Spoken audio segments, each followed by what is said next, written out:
from the gang called Gypsy. Gang and they come and get Gypsy. Gang and they come and get Gypsy. Gang. I met a Gypsy. Gang. I met a Gypsy. All right, Gypsy Tales podcast. Running some janky shit with the homies right now. For a couple of regular film nerds, we're running a bit of a janky old setup here, boys, to make it happen. But you know what? In true Goat Creations, VURBMOTO, Gypsy Tales production fashion, it's gonna happen. The great thing is we've now just gone to the path of least resistance. We have $500 worth of shit on our end. I don't know how much on your end, but thousands. And here we are. Skype. Basically on Skype. Fucking a free Skype call. There's a lot of collective technical knowledge between the four of us that just try to make this happen for an hour and a half. Oh, goodness, guys. We're doing it, though. So, hopefully that's no inclination of how bad this is going to be good, can't be. Right? That we got the bad part out of the way? For sure. Oh, no, it's going to be good. All right. So I see a lot of VURBMOTO shirts and VURBMOTO hats. And this? VURBMOTO. Oh, yeah. Really? Oh, so what, you got a Verb hat on. Sticker sheets, fucking koozies. What do you want, bro? Yeah, I know, you guys. So what's the deal, man? Dude, we're bringing back a dirt bike website. That's the big news. Boom! There it is. Back. It's like, it's kind of one of those things where it's like I could do this big hyped up drop, but I'm just like, damn, it's really back. Like, it's actually, to me, VURBMOTO is important, and it's back. And it's not, I don't think it deserves a song and dance. I think it deserves all of us to just sit down and quietly reflect on why it went away, what was taken from the industry when it went away, and what it means now it's back. It's deep, brother.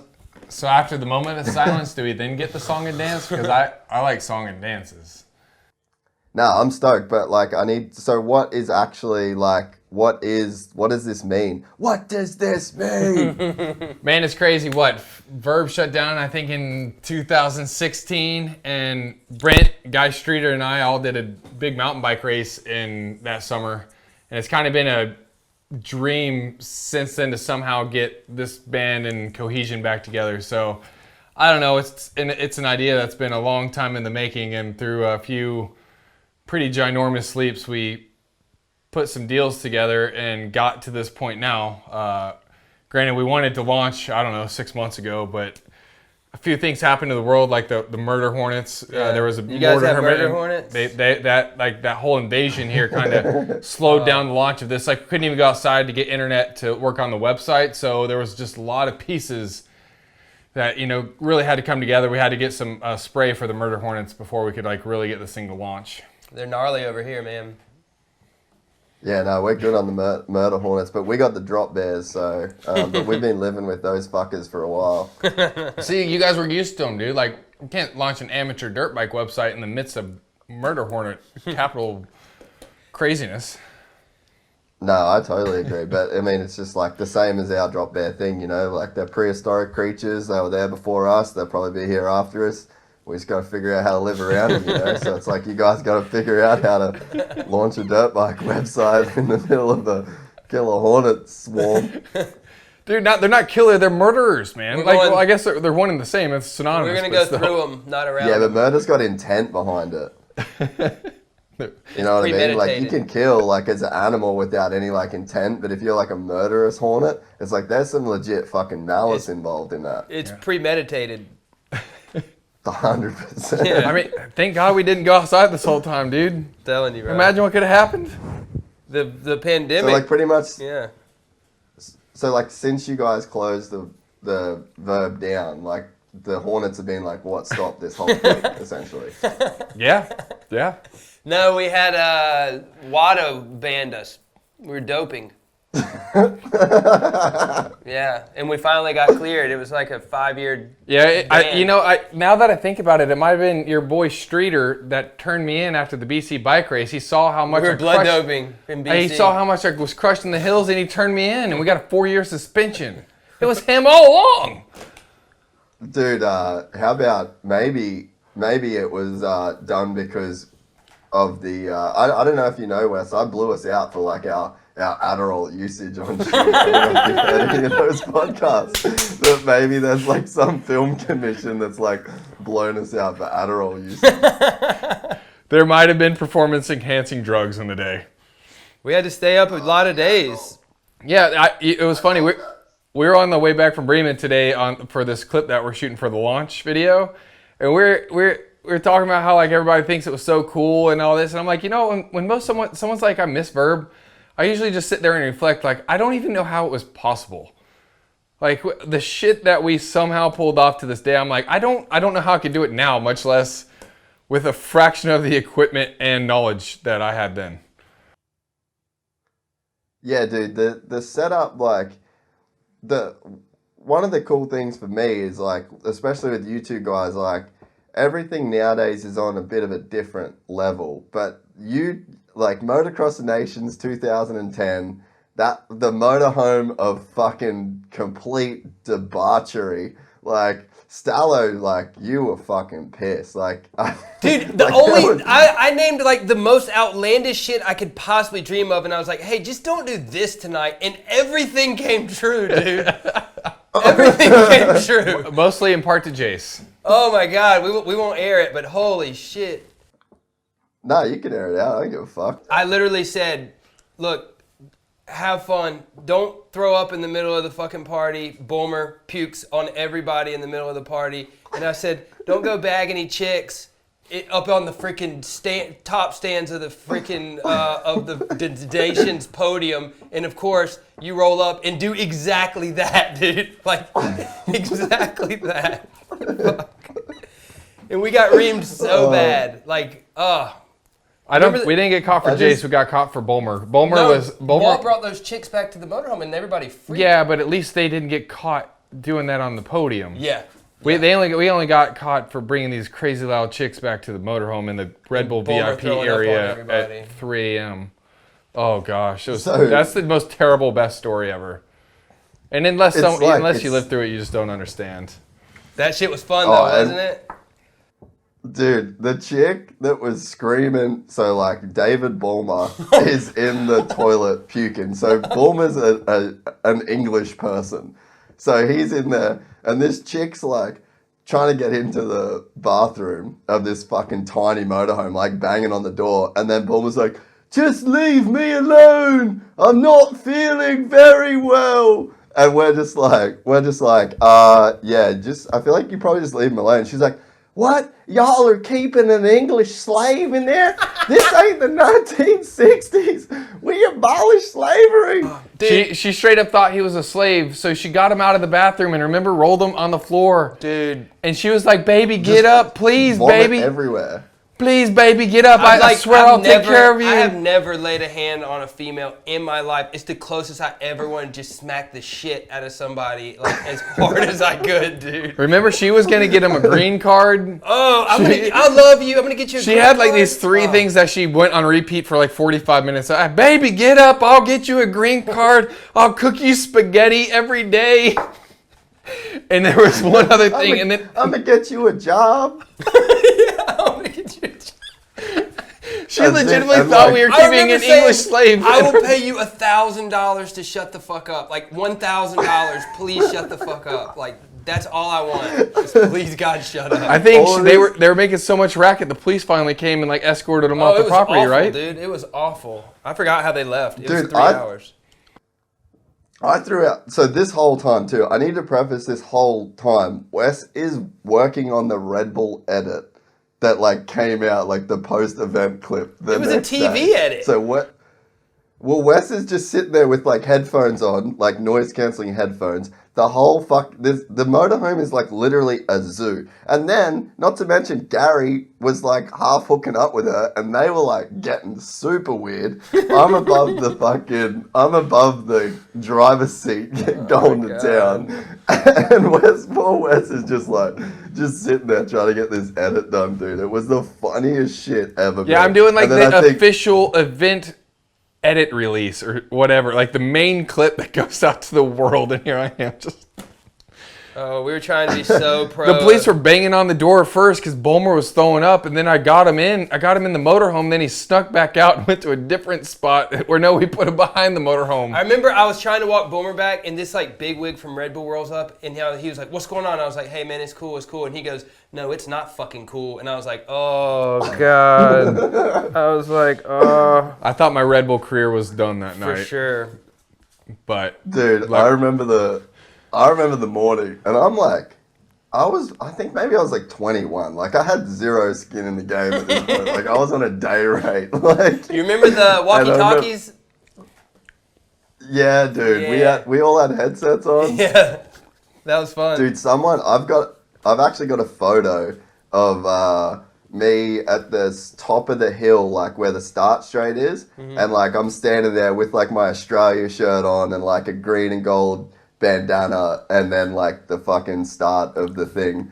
But I remember waking up in the morning just being like, that was the weirdest fucking night ever. And you guys were still just like so pissed. And in my mind, I'm like, dude, everything's fine. Like, it's gonna be fine. And you guys were not having it, eh? yeah, we were pretty mad. We thought like we had worked really hard to get to that point. And we had finally just gotten our break. Like 2010 was really the year that we made like some banner improvements across the board with Verb and like production work.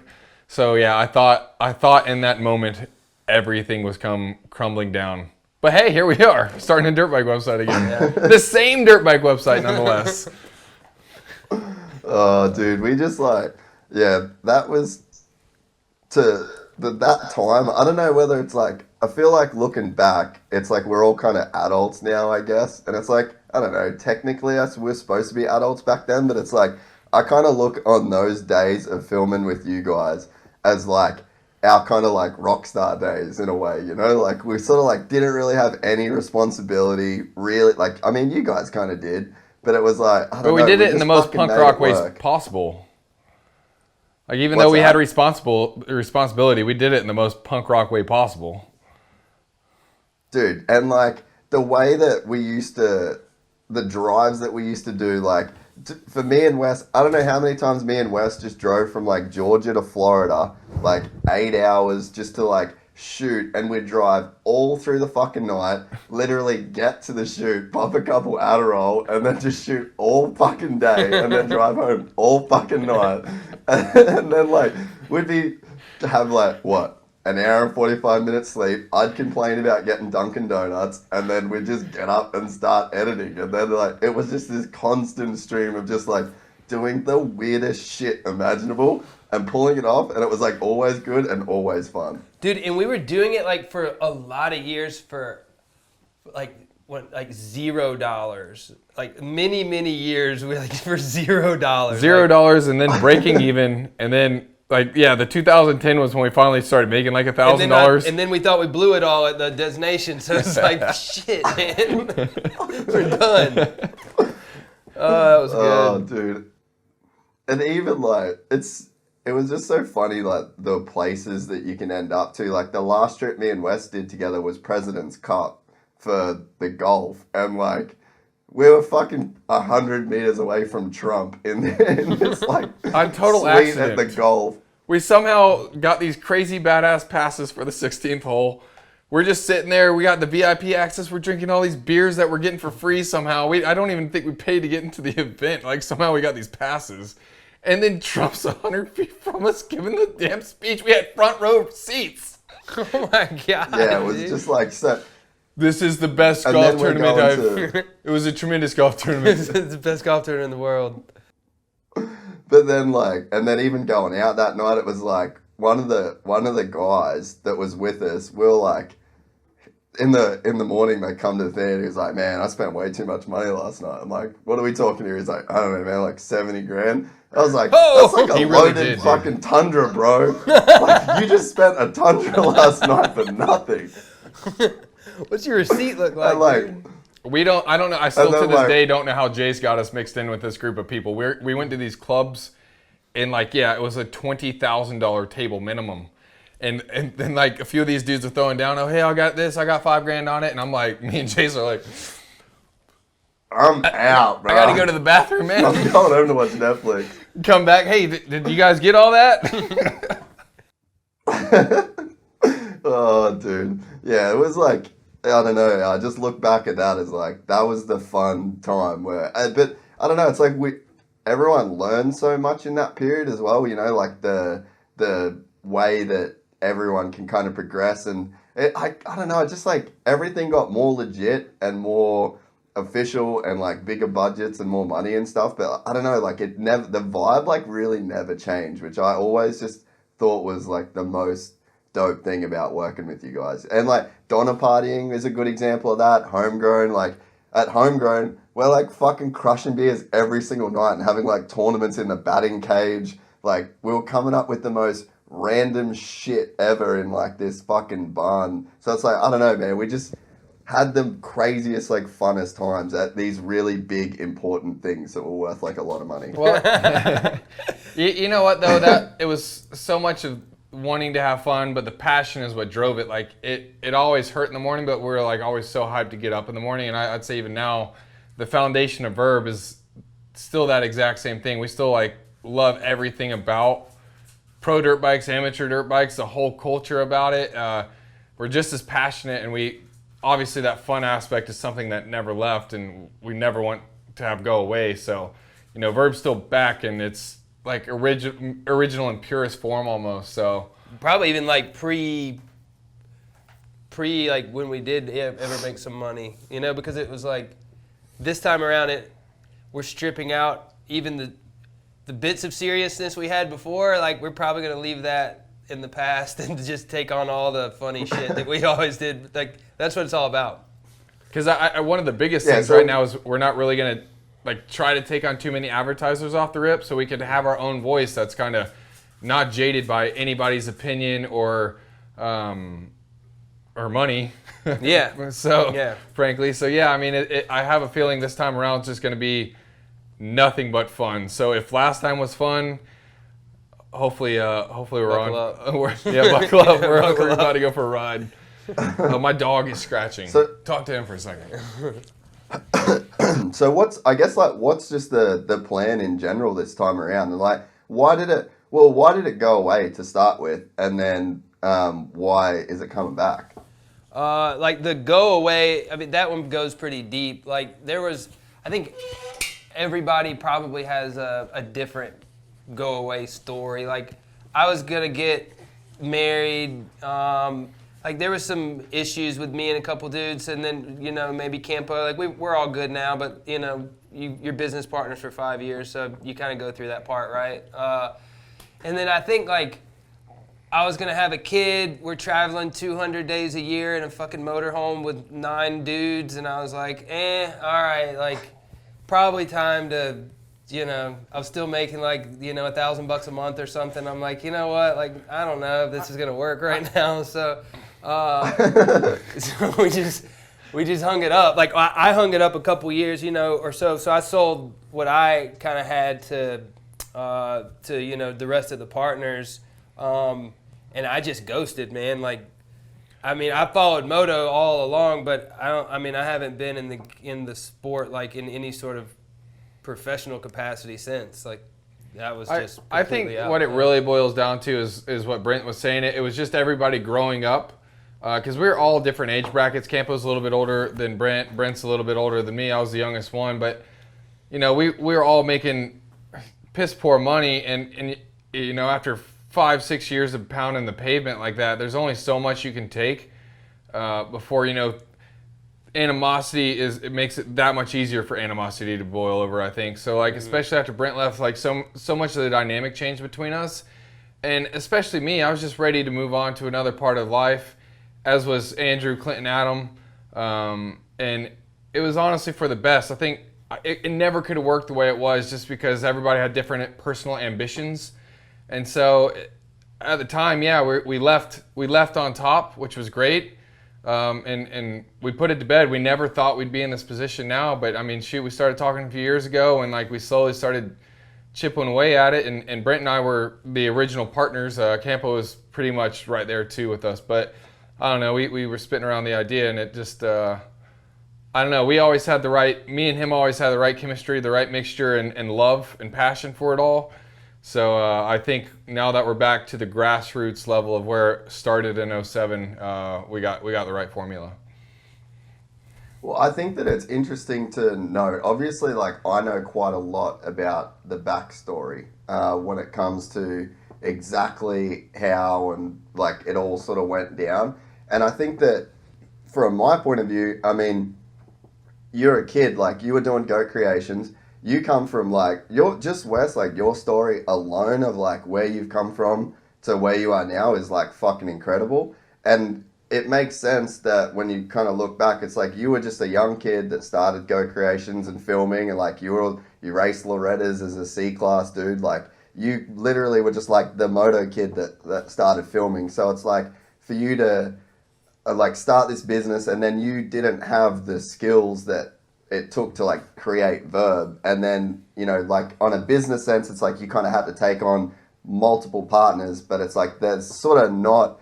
With what you were doing, like if it was just you and Brent the whole time, you probably couldn't have got the website to where it was and everything like that. But then it just gets so messy when, like, how many, was there like 8 people that were involved in it? It was at one 6 point, altogether, I think. My mom was our accountant / finance guru. So like, there were 6 altogether.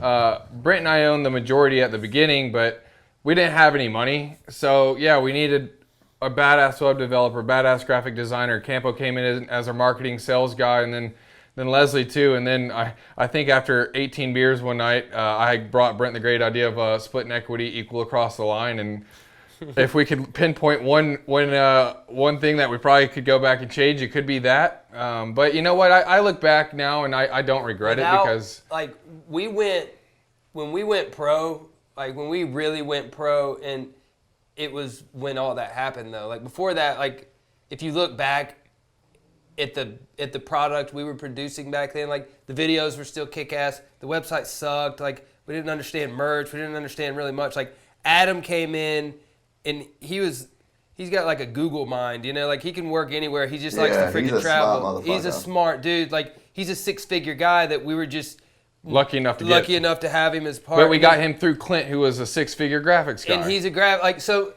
collectively, if all 5 of us worked together still, like it was a good team of guys, man. Like it was honestly a great team of guys. We just had, again, different personal ambitions and dreams for where it could go. And Clint was a dirt bike guy that kind of got out of it. I think Andrew's still a major motocross and motorcycle guru. And then Adam was never a moto guy. So like I think our passions were always kind of interweaved at different levels. And I was so over the top passionate about everything we did. And I probably to a detriment of our collective health as a company. Yeah. So, but Brent and I have always shared that next level passion. So that like both of us push each other no matter what it is. Like honestly, like when we started Vert, or we talked about this 3, 4, 5 months ago, we were just gonna start a Instagram page with maybe a blog once a month on the site, and now we got the full-blown site rebuilt that me and him have sat on WordPress for the last 4 months with all these murder hornets figuring out how to do this shit again. So it's I don't know. I feel like what we've got going again is back just to our grassroots level of passion and love, and I think that's gonna help us excel this time around. Yeah, so what is then like the plan? What does the model look like? Because I guess too, like maybe before you even talk about that, what's like the model that it was? Like, because you guys were making like a lot of money. Like there was actually a lot of money coming through, but there was a lot of money. Like the way that the business is structured. Well, there was a lot of money. There's just a lot of people. Well, I think we were like our overhead was too big for what we really needed to accomplish everything. It was just too much overhead, and so just too many hens in the hen house, right? Like, so I think the model's different this time. The approach is probably a little bit different. How we think we can like do content, which is really our number one goal. Like when we started talking about this, I think it was like 3 months before we even started talking about how are we going to make money. It was just all, what are we going to do? Like, what are we going to post? How are we going to do it? How are we going to make it more different than that Verb was? and then eventually, like, how are we going to make money? And then that's going to be different too, just because of the way ad spends work now. Google, Instagram, Facebook, like the It's a ad different dollars. world. It's a different world that we're kind of living. So like, we can get into detail, but like the product's going to be different. The way it's financed is going to be different. And then some of the stuff we're going to do is still going to be like, we get scared to death to hit like post still because we're doing some ridiculous shit this time. But yeah, it used to be fully ad supported. It was And all ads, And it was something that, like, when we started, nobody even believed in. So by 07 to 09, we didn't make any money because no one believed in it. Then 09 till we closed, there was this huge rush, especially like 12 and 13. Everybody wanted banner ads.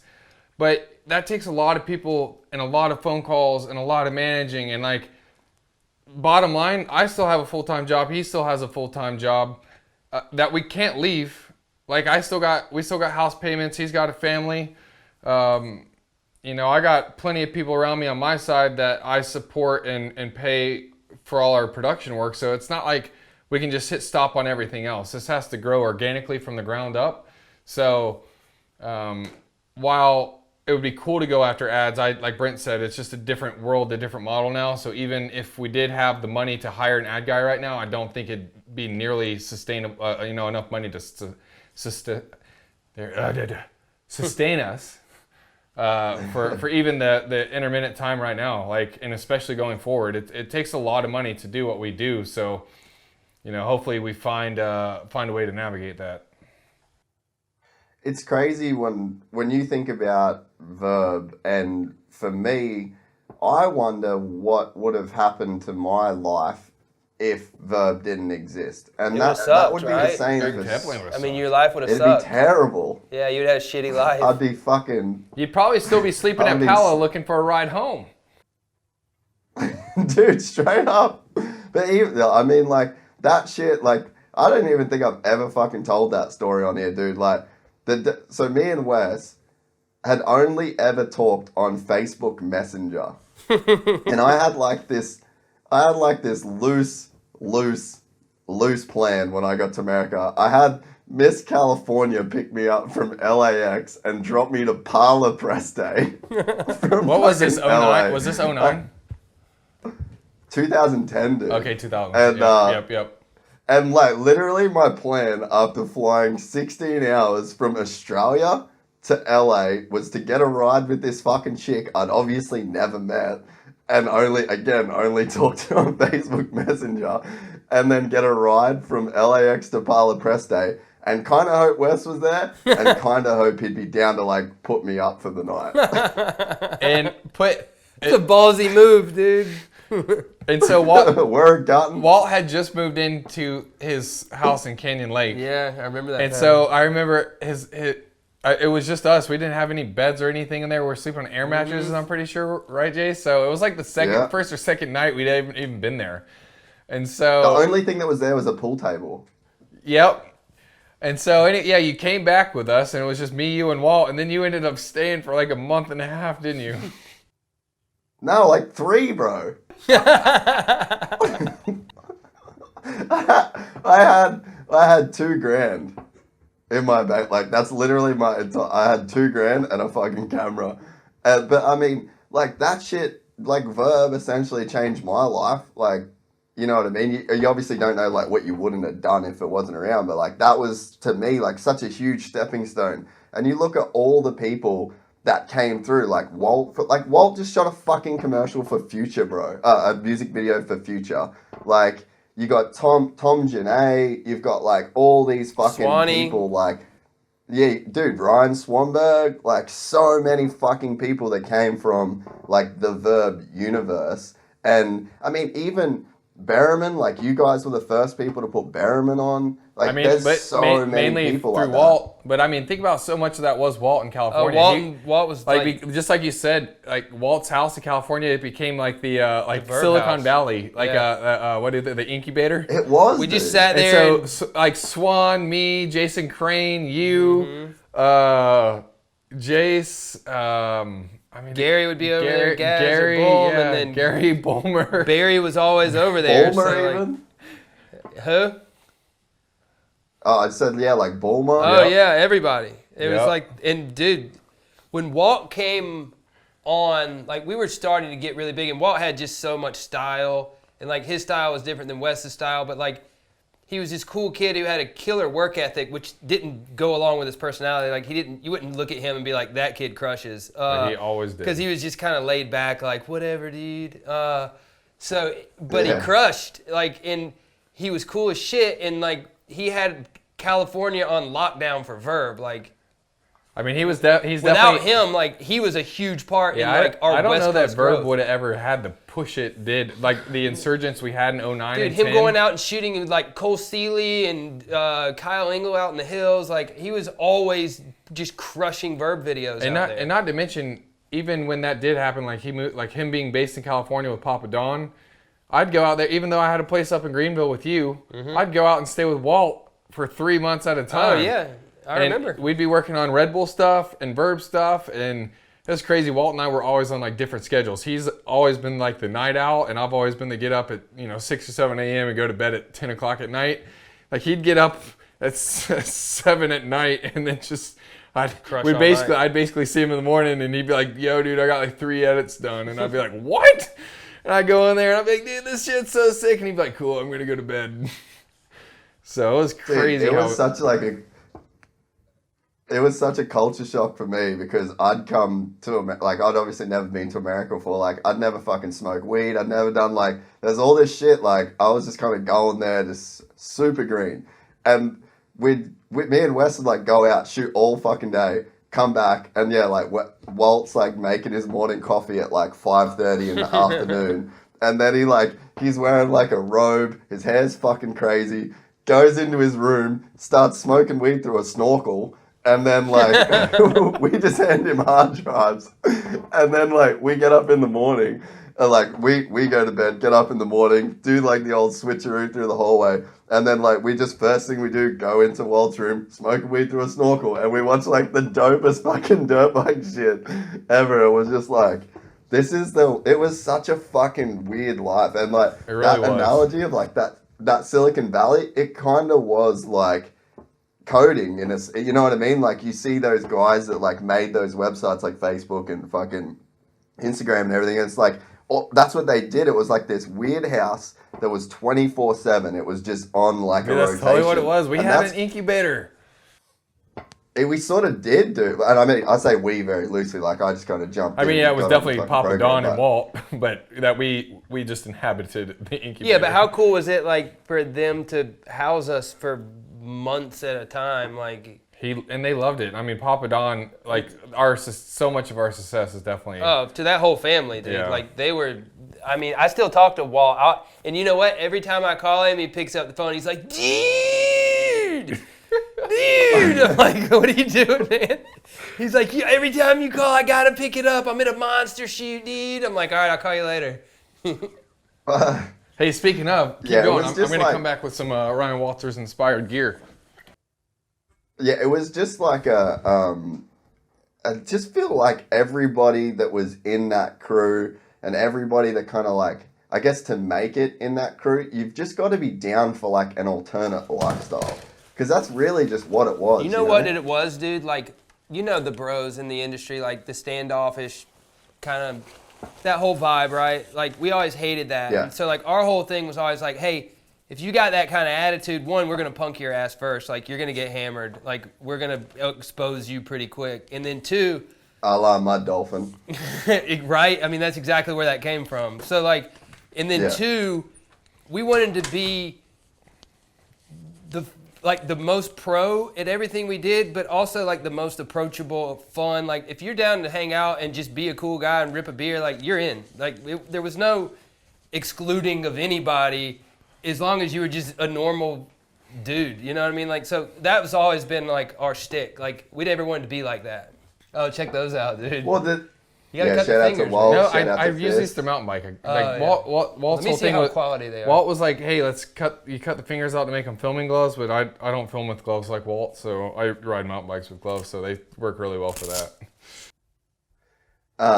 Yeah, and the thing too, Hey, like thanks, Sam. you boys, and I mean me as well. Like I'm a fucking nerd, bro. Like I'm just I'm just a nerd. I like to do all my tech shit. I like to fuck with cameras. I wouldn't say like I'm a traditionally cool dude in that jock fucking bro you're not. sense of the word. No, you're totally not. You're and not it's a like, cool dude. I'm just kidding. but you guys are fucking nerds too. And it's like, you know what I mean? But like Verb was kind of like the cool nerds essentially. Yeah, And it's totally. Like, you I guys agree. were down to hang with everybody. And like some of the shit we used to like talk about and laugh about would just be like super fucking lame to basically everybody else. But it's like, there was just something that was cool about like all of these like kind of moto nerds coming together. None of us were very fast. You know what I mean? Like none of us were gonna Hey, be. I made Loretta's bitch. You did make Loretta's. Yeah, but But whatever. Hey, I raced Jimmy Albertson and Michael Paglia.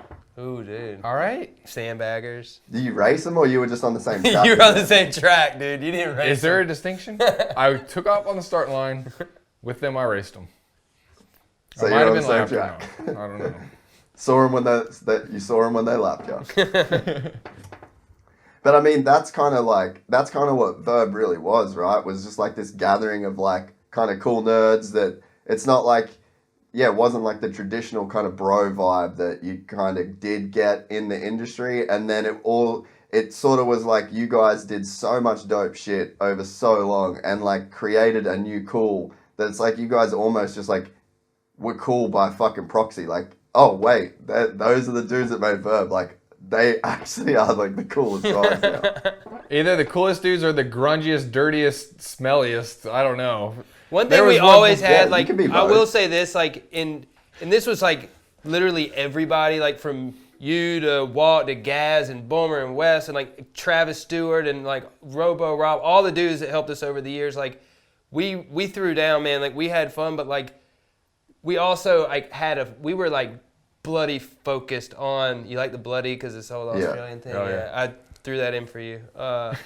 But we were focused on the prize. Like we Yeah, knew you had to we'd get your stay work up till done. 5 in the morning. Like you had to get your work done. Like if you didn't have internet, find it. Like if Yeah. you couldn't, there were no excuses Yeah. to like getting what was on your plate done. And everybody bought into that. And like a lot of dudes bought into it just because they were just hanging with us. Like they weren't making And that's money. why it's hard for me to believe what we did what we did because the amount of 3 and 4 a.m. mornings I still get like PTSD from it. Like I'll wake up in the morning sometimes, like if there's a hard drive running by me, I can't sleep because I hear it click and I think like Something's- crazy yeah. shit's happening with my hard drive. I swear to God, like, and I'll wake up in the morning thinking my upload failed or something. Like so many remnants of like 07 to 2010 like still haunt me to this day. And to what? Get like a daily Minios video up? I Like, know. that was like me and looking Robo back- Rob, I remember we trade off like watching the thing upload because shit used to upload at like 12 kilobytes a second, right? So it like for a 200 meg FLV file, it would literally take 6 hours. But if you could resume it if it stopped. But like I remember, like I have all these photos on my old computer of like Rob sitting here like this. And then, but like you'd set your phone alarm for every like 20 minutes to like wake up and check the upload. I remember. And it's like we did that every day for weeks on end, something like the Ponca Loretta's weeks. Like, I don't know how it was possible. I could not do it today. If you told me, hey, I got $1 million to replicate what you guys used to do, I'd be like, I'm out. Dude, I feel the same way, man. Like, even the way that we used to travel was so fucking traumatic to me. Like, I used to just dread. I used to fucking dread airports, bro. Like, and even now, like, I'm fine with flying. Like, being on airplanes, fine. But, like, I was straight up fucking exhausted by the time I got on any airplane flight. My back was fucked. My neck was fucked. Like, we used to do runs where we'd have a rental car, which was always a van. It was always full. Like, you never had a seat in a car that didn't have, like, a red case or something on you. So, like, you'd land at an airport. Who knows how long you've got, like, maybe a 4-hour drive with, like, a red case on your leg with, like, smelly-ass fucking dudes. And then you'd, like, do the shoot. You're not sleeping at all. And then you come back from the shoot, and it's, like, it literally, like, that's my PTSD, is, like, dealing with fucking rental cars and 30 fucking red cases and just, like, all of the shit that you would have to go through to check in all of your luggage. And then I used to get stopped at TSA every single time. So then you'd have to deal with, like, all the TSA stuff. Like, it was just, even the money, like the day rate I got paid for a travel day was, what was it, like $250 we used to like do for like probably 500 or something like that. That's like pretty standard. I wouldn't do that now. Like, if you said to me, like, here's $500 to, like, take all this shit, I'd be like, fuck, dude, no. Hey. I can make $500 way easier. It's crazy. Like, I tell Aubrey and my mom all the time, the gnarliest part of my job is not going out and humping it in 100-degree heat, shooting for 10 hours. It's normally the fact that I travel by myself, which means I have 600 pounds of shit that I have to get from my car to the check gate, or, you know, to check in. I got to get all of it to there by myself. And then when I land at airports that I've never been to, try putting that shit on a rental car bus without a cart. And then when you get to the rental car place, there's no carts at the rental car place. So you somehow have to look at all your shit and decide how you're going to walk a mile with this shit to get to your car. So it's like you drag each case 2 feet at a time. It takes like 3 hours to get to the damam car. Still doing it, dude. He's still doing it. I still live it. It sucks balls. I know you do. You're fucking crazy. Like that's what I was like. I'm done. Everyone, I have a studio now. If you want to do some shit, come see the fucking studio. Come to me. Either that or get on Skype, apparently. But it's taken murder hornets for the Skype calls to finally happen, because I've been trying this for a few years. I mentioned that. I was like, dude, now that the murder hornets are here, maybe Jace will let us on through just Skype or video conference. And it happened. No, but it's so true, man. Like, and I think that's why we're all such good friends. Like, you guys will be my friends forever, because I kind of, after this, I don't know, man. Like, I just needed to get this. I wanted to get this, like, exposure and marketing for Verb, and then, I don't know, dude. After this might be. And then we're gonna dip. But like, it's so, what we did, I mean, I guess everyone's got like their own levels of like super hard shit, but it's like it was a unique experience. Like, the stuff that we did together, like, was very, very unique. And it was like in the trenches. I definitely learned what real hard work is through that. And I mean, even like when I went to Townley's and I did his dirt bike tour thing, and he didn't expect any videos or nothing. Like, he just wanted, all Townley thought I was going to do would be like post stories from the thing and just like tag him. He didn't want me to work. He's just like wanted me to ride and have fun. We made a dope edit every single day of that tour. And I got up at 6, rode all day, had a dude there filming, got his footage, edited till midnight, and then got up at 6. And I just did that every single day. And BT was just like, you're an animal. He obviously used to work hard. Like, he trained to win motocross world titles. And he was just like, dude, you fucking go hard when you're doing this shit. And I'm like, this is nothing, bro. This is like the holiday edition of what I'm doing. Like, this still feels like a holiday to me. Like, the stuff that we were forced to do, and that's really what it was, right? It was necessity. Like, there was no other way. We had deliverables, and then we had all of this.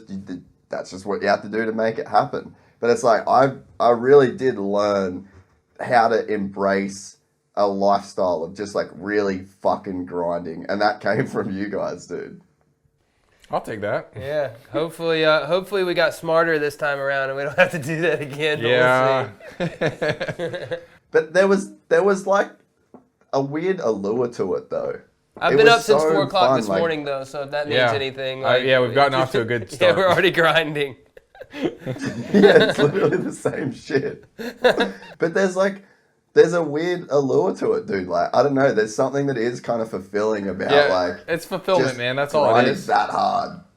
Like, it's the personal fulfillment that you get from like doing it on your own. Like, sure, it's nice to go do something super badass and get a paycheck for it. And I like all the Red Bull or other production work that we do. I always feel super cool when I watch the end product. I'm like, damn, we did a good job on this. But there's just something different, like when you're doing it on your own and you're not making a dime, but you look at your end product there and you're like, damn, I kind of did this with a small ass group of people. I really like that. Plus, we can do like, especially with no advertisers, like we can do whatever we want. Like, there's not like advertisers really ever ran Verb, but like, you don't shit where you eat. You know what I mean? Like, you kind of know, like, there's a fine line at certain places you need to lay back. Like, we don't have that right now, so we can kind of do anything. Like, we can do anything. Like, who's to say? It's literally Wes and I that'll go, or, you know, Chase or somebody else. It's like, hey, should we do that? Yeah, let's do it. Like, who cares? We can do whatever we want.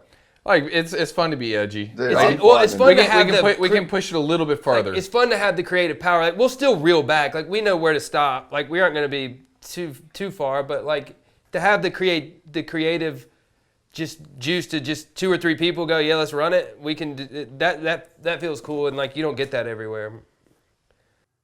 Well, I mean, that was one of the biggest things for me starting this, is I wanted to just do my own thing. Like, I'm a pretty fucking rough around the edges person, really. Like, I don't like to fit the clean cut mold. And I mean, even this week, I've been getting people on YouTube be like, "Whoa, we should do this. We should like be more professional." I'm like, dude, I'm kind of not that guy. Like, that dude sort of exists, you know. It's like I just want to do my own thing. Like, this is fun for me, and it's like, this stuff right now, like us just talking as mates, or me talking to new people that I don't know, it's like selfish. Like, that's just for me. And then it's like, I hope that by putting it out there, people enjoy it as well. And then you can monetize, like, I guess, people's enjoyment of a thing you produce. But it feels good, man. And like, there's no revisions. Like, that feels if good. I don't have to do a revision ever. Because there's no one telling me like, hey, you can't say that or this or that. Man, and the media landscape is just different now too. Like, so many people, I mean, especially with this like Joe Rogan $100 million Spotify deal, he's just literally, he made that $100 million by talking about drugs, DMT, mixed martial arts, and like weird science shit. It's like, if that hasn't legitimized the need for weird alternative media that wouldn't exactly fit in like the normal kind of box, it's like nowadays I feel like there's kind of a license to just do whatever, and it's like there is an audience out there for it. Yeah, I mean, like 100%. We always had a rule. And like what you've done, super cool, because I feel that when I watch your stuff, like it's unique, you know. From even in podcasts are like hip right now, right? Everybody's got a podcast, like, or you know, something like. But the way you do it is very cool. And we always had that same like thing. Like, if somebody else is doing it, it's off the table. Like, we don't bring it. Like, we're done with it. Like, we don't, not just so we can be different, but just because like, look, man, that's what those guys are doing. Why rip it? Like, why would we want to do that? Somebody else is already doing it. What's the point? Because it's, at that point, like, you lost the whole creative juice for it. Like, it's done. So, anyways, that's I think where we always had like our mindset. And it's just funny now. I'm sure a lot of video guys are like, man, everything's already been done, and it's crazy the amount of ideas that Brent and I have come up with together for new videos and new video series and how to shoot them, where to shoot them. It's how to make them cost effective, and cost effective, and that's the biggest thing of how to do these things and not have it cost $100,000. And I don't know. I'm so excited to put some of these ideas in motion, because what we have up here is so unique that it's crazy that I haven't tried to pitch this idea and style to other people. But I think it's going to make it'll be what makes Verb recreate itself all over again. It'll be our brand identity. Like, holy shit, in a world where it's so hard to do something unique and different, we do something, the ideas we got are very unique and different that I think people will really enjoy. Oh, dude, and like this, I guess just like the stable of talent that you guys have, and like Brent, you're that dude that I just wish you and Eli actually. I'm like, you two need to be on fucking stage. Like, you can say one word at the perfect time that's like just literally like everyone just fucking loses their shit. It's like that isn't in moto right now. You know what I mean? Like, Eli did that with Brotocross. Oh, he was like, so good. He kind of, dude, he was so good. But you know, it's like that sort of that stuff isn't really around, and it's like you guys. Yeah, there's a void. There is, dude, and for sure. And go ahead. I was just gonna say, like, I mean, you can think that shit's been done, but at the end of the day, the lens that people watch it through, like, context is constantly changing. And it's like, one person gives you permission to do something else. It's like the way that Joe Rogan would give me permission to do this kind of thing, or the way that Eli created his own lane, and then that all of a sudden gave everybody else permission to do something different, but along that same kind of line, you know? And then the way, like, when someone comes along and, like, changes the lens at which you watch something, then that reinvents everything else that's been done before. And it's like, now you guys have a chance to, there is a whole heap of shit that has never been done. It might have been done similar. The landscape's different. The lens that people are going to watch it through is different. And then you guys are different. Yeah. And, like, even, like, this time around, like, the way we're supported is going to be different, right? So, like, we talk a lot about, you know, if Fox wants to go release some new gear and they need to get sales, right? They're probably going to do a pretty large spend in just straight social, right? So Instagram, Facebook, and Google, those guys are running the show. Like 80-90% of online ads are all going there. So, like, how do we do this, right? How do we make it work? And then what kind of content do we drive? Because what we don't want to do is try to compete with Racer X, right? On the news front. Like, those guys are crushing. Like, you can't, I'm not going to, one, we don't want to. We've always been down with those dudes anyways, but, like, they do a very good job. Like, we can't beat them to the photo gallery, race report. Weege does what Weege does, or, like, Mathis is doing what Mathis does. Like, those guys do it so well. So we used to do that and do, like, the Verb stuff. Now we're just going to strip all that shit and just do what Verb was, like, probably really known for. best at. So, like, all the stuff that's kind of we did just to say we were doing it, it's all gone, I think. Like, this time around, I think it's going to be different. Yeah, it's not about posting 18 things a day anymore. No. Everything we do will be creative, unique, well thought out, and there's just no fluff. Everything on Verb will have its own spin. So even if, you know, Ryan Dungey leaves Geico, there's going to be a press release on Racer X. They'll probably write a story, but we want to be the place you come to read our take. If that makes sense, Kind of like the Onion style shit, right? Yeah, like I don't know. There's going to be a problem. Like, all that's nothing but satiric. I think we have a level of satire in what we do, like seriousness mixed with that. And, like, I think we'll have some full satire pieces, but, you know, it's about knowing the balance. And I'd say the Racer X or Swap, like, they're really good at what they do, like Brent said, but, you know, there's nothing out there that's, like, you know, over the top. They stay on this line with the audience that works for them, and I think we'll fill the void of, you know, people that want you know, a whole different take on moto, I guess. And even amateur, like, dude, like, amateur moto is taking a hit, right? Like, who knows who's the fifth fastest dude in the B stock class right now? Like, I don't like. But 6 years ago, you knew.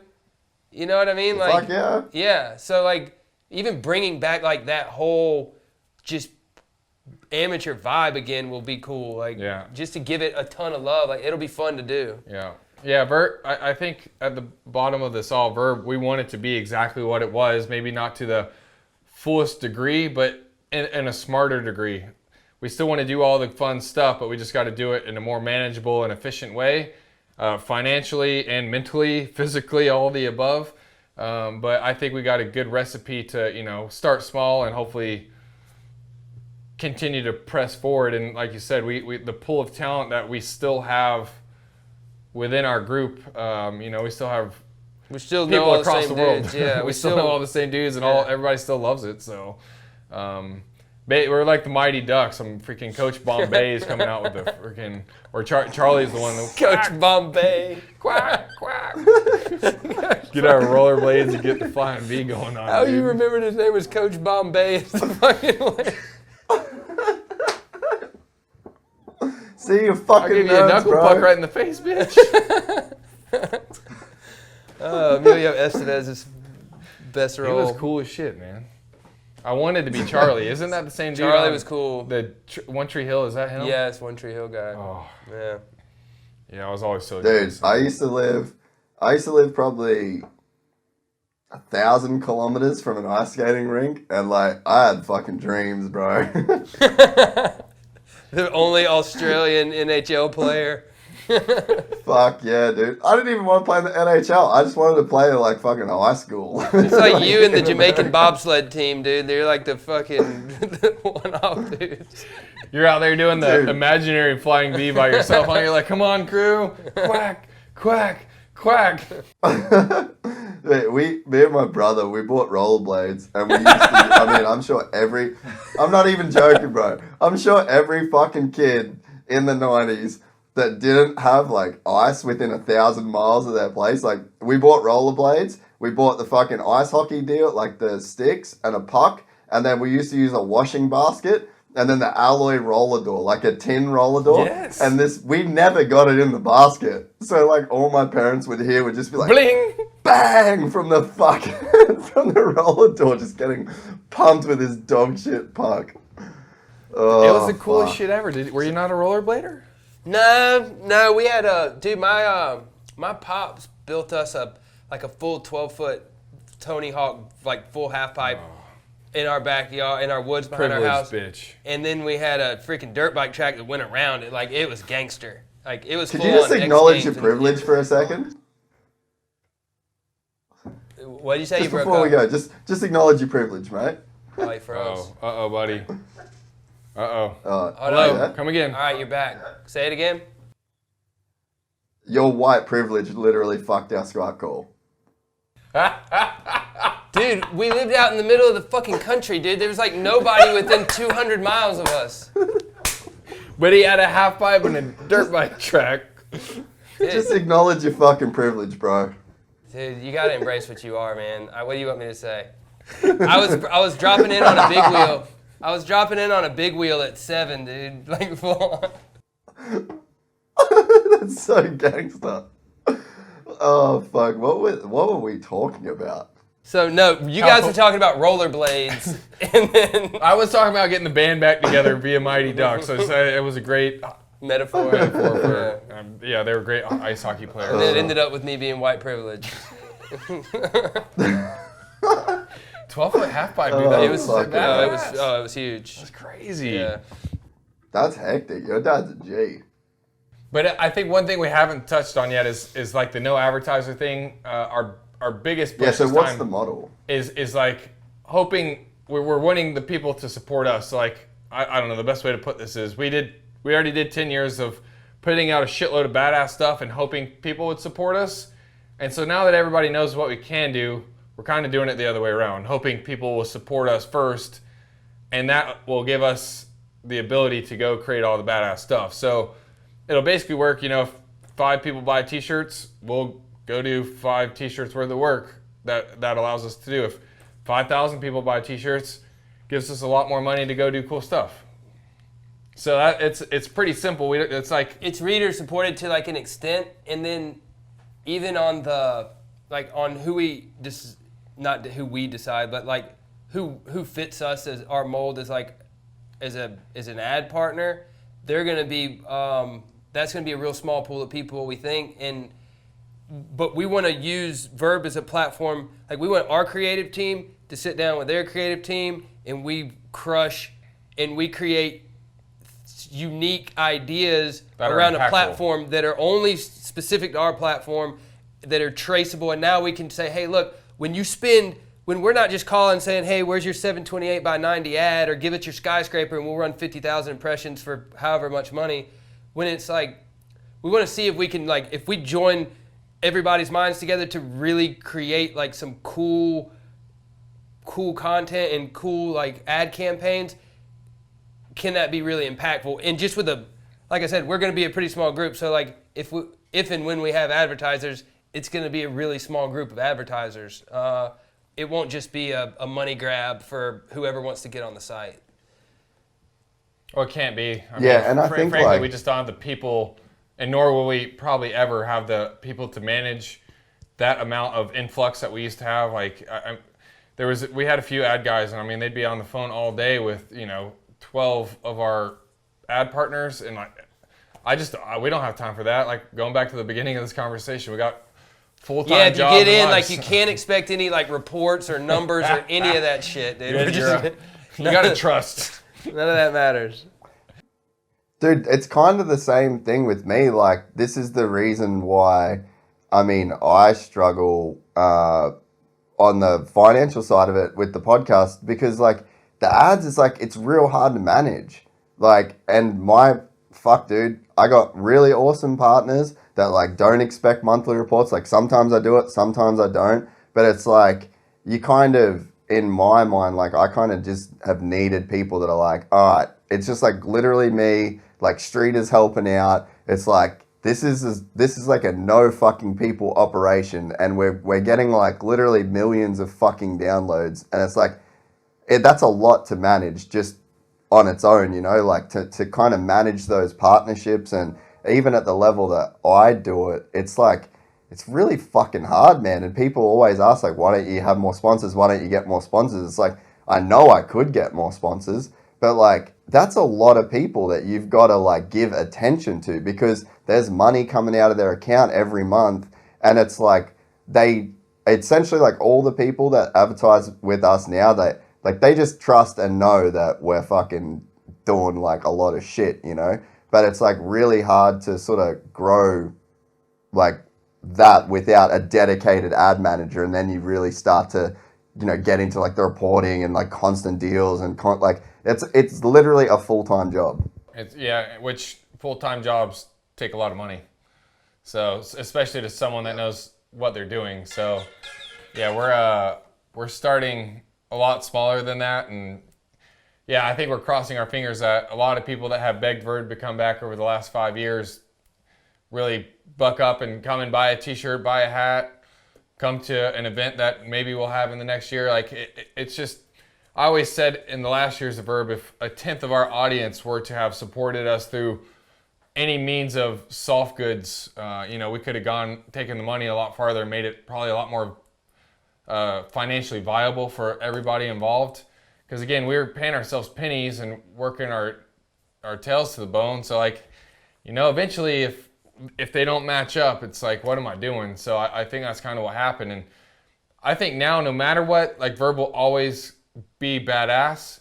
It's just how badass it will be will definitely depend on the support that we get. So, you know, we'll put our heart and soul into it as much as the people allow us to. Yeah, and I guess it's true, you know, like, that was the big thing when Verb went away. When something, because I'd say Verb is a legacy brand in motocross at this point. You know, like, if you kind of, there would be like a lot of people that came into the sport over the last 5 years that wouldn't know what Verb is, obviously. But then it's like, as soon as it comes back, everybody that did know is like, hey man, like, Verb was the shit. Like, this was like the fucking thing. And it's like, there were so many people when Verb closed down. I was over there with you guys when Verb did close, and it was like, people were just like shocked. It was like someone died kind of in the industry, you know what I mean?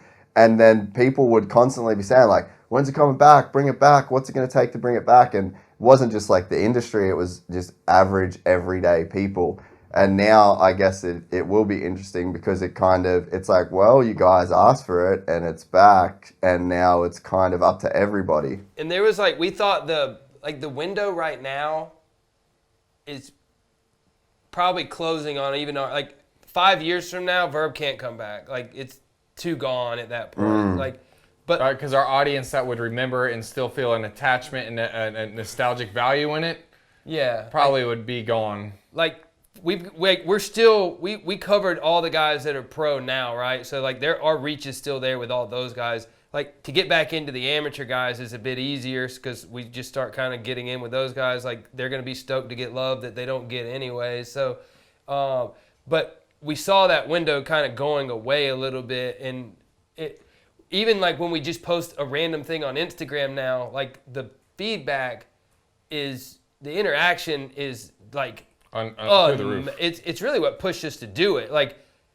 we might get 5,000 comments and 2,500 of them are like, come back, RIP, please come back. And it's like, that to us was like, the best part of it, man. Like It's been so much fun posting stuff on Instagram. Oh, man. And just sitting there and hitting refresh. It's been 5 years since I've done that. I post stuff on my personal account, but I won't even look at it for like 4 or 5 days. I read every comment. On Verb, every 5 comment. minutes I'm hitting refresh. Yeah. Oh my gosh, dude, it got 20,000 views in 10 minutes. And it's like, only thing we're doing right now is like throwback content too. So it's like, it's cool that people are loving everything that we're doing, and it's not even new shit. Yeah, but I think again, it's like it's a legacy brand. Like it means a lot more to people than it.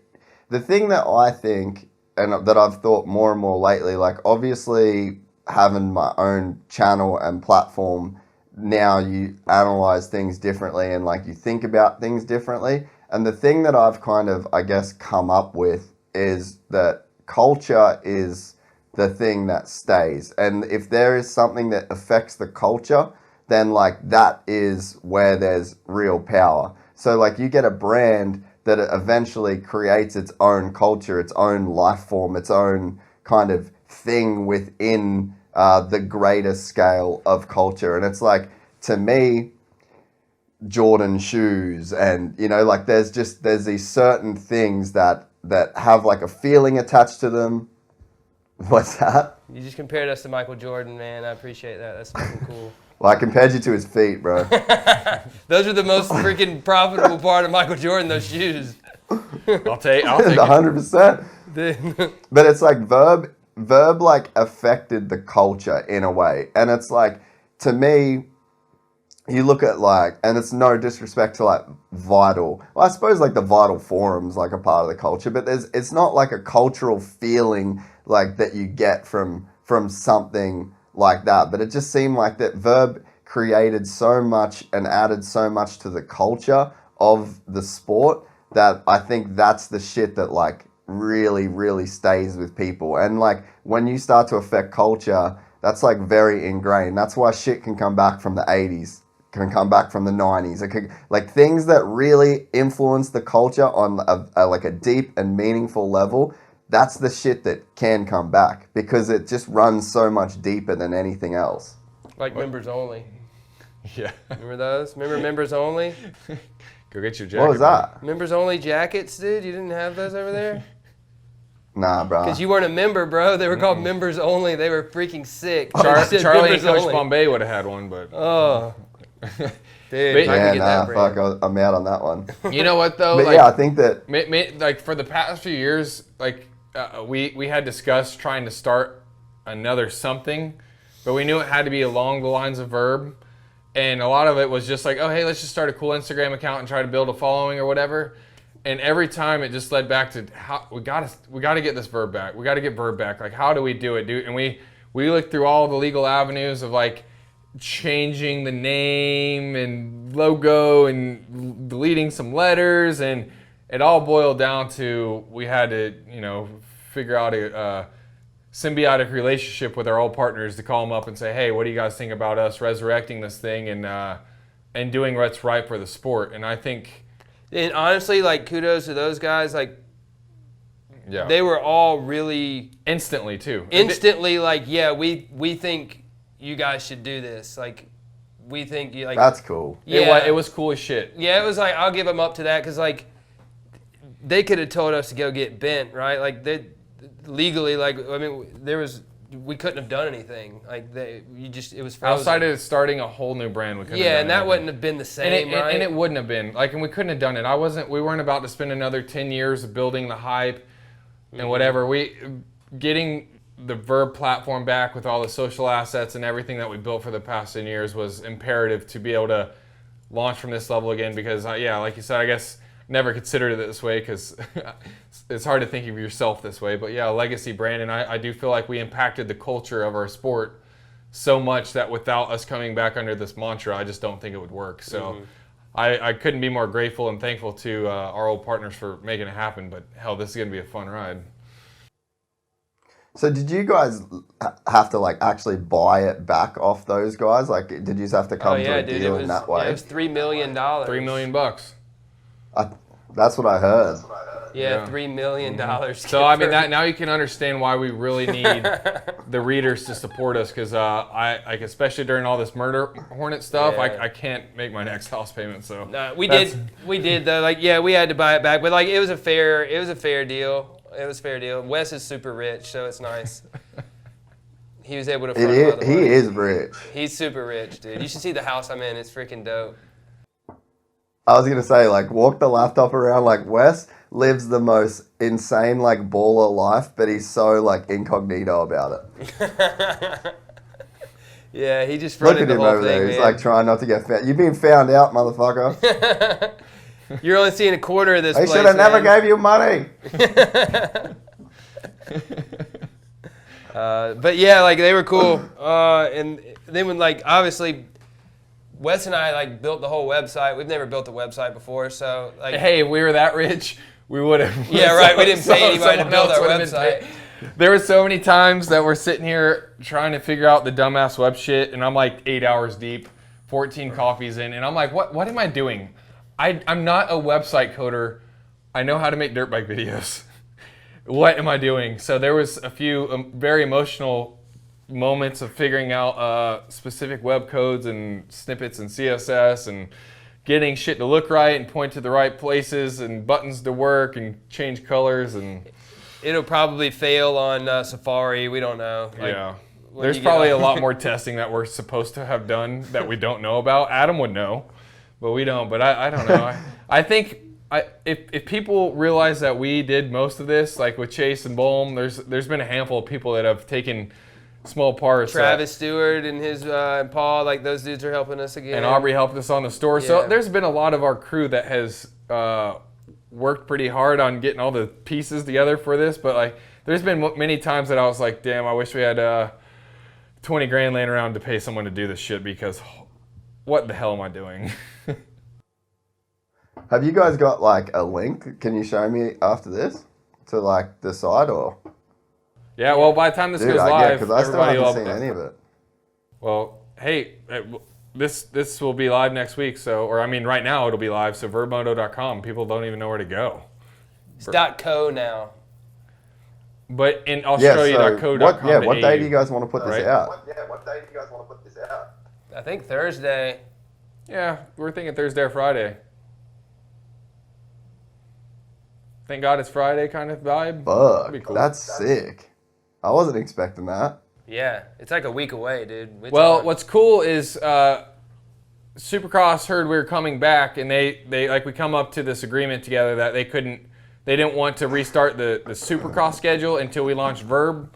So we had to make sure, we told Prater and Mewey and everybody at Feld that, we would launch by Friday so they could rate and run the races starting Sunday. So, it was a pretty good thing that, happened there. It was, we brought Supercross back, so I'm happy about that.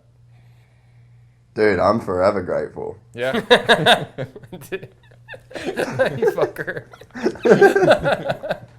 I'm forever grateful. Is there going to be like for the first round, it's going to just be like a green V, but like it'll still have Monster Energy Supercross, but it'll just have like a big green V instead of the M? And you know what? Like, I don't really know how hard or soft the launch we're going to do because of the website. It's like, if I was fully confident that the thing wouldn't just crash. Oh, I think we're going all in though. Like it feels like an all in kind of thing. Yeah, especially now that we're doing an hour and let's see, we're an hour 14 minutes in with you. Like we're launching this bitch. Yeah. There's no stopping it now. You're gonna do the Instagram post and be like, all right, Verb's back, but only on Google Chrome. Please wait till next week to look at it on your phone. And I'm not 100% sure an iPad's going to scale properly, but you can fucking try it. Dude, the first time, literally, we're launching this thing in a freaking week, right? And we're over with the DMXS dudes earlier, and Iser pulls it up on his iPad, and both Wes and I were like, ooh, we haven't looked at it on an iPad yet. We're like, what the fuck? Like, shouldn't we look at this thing on an iPad before we launched it to 400,000 people? And it's like a week away. We haven't even tested it. Oh, fuck. So what podcast shit are we gonna do with it? You reckon? We gotta do something. Is there gonna be some GT integration? I guess we got to. I would love it. We got to convince Brent to come down here and once a month or once in a blue moon, whatever you want to do. Yeah, I mean, if everybody else in the world has a podcast, we fucking need one. Dude, I think it would be like, especially the way you do yours, like it would be super cool.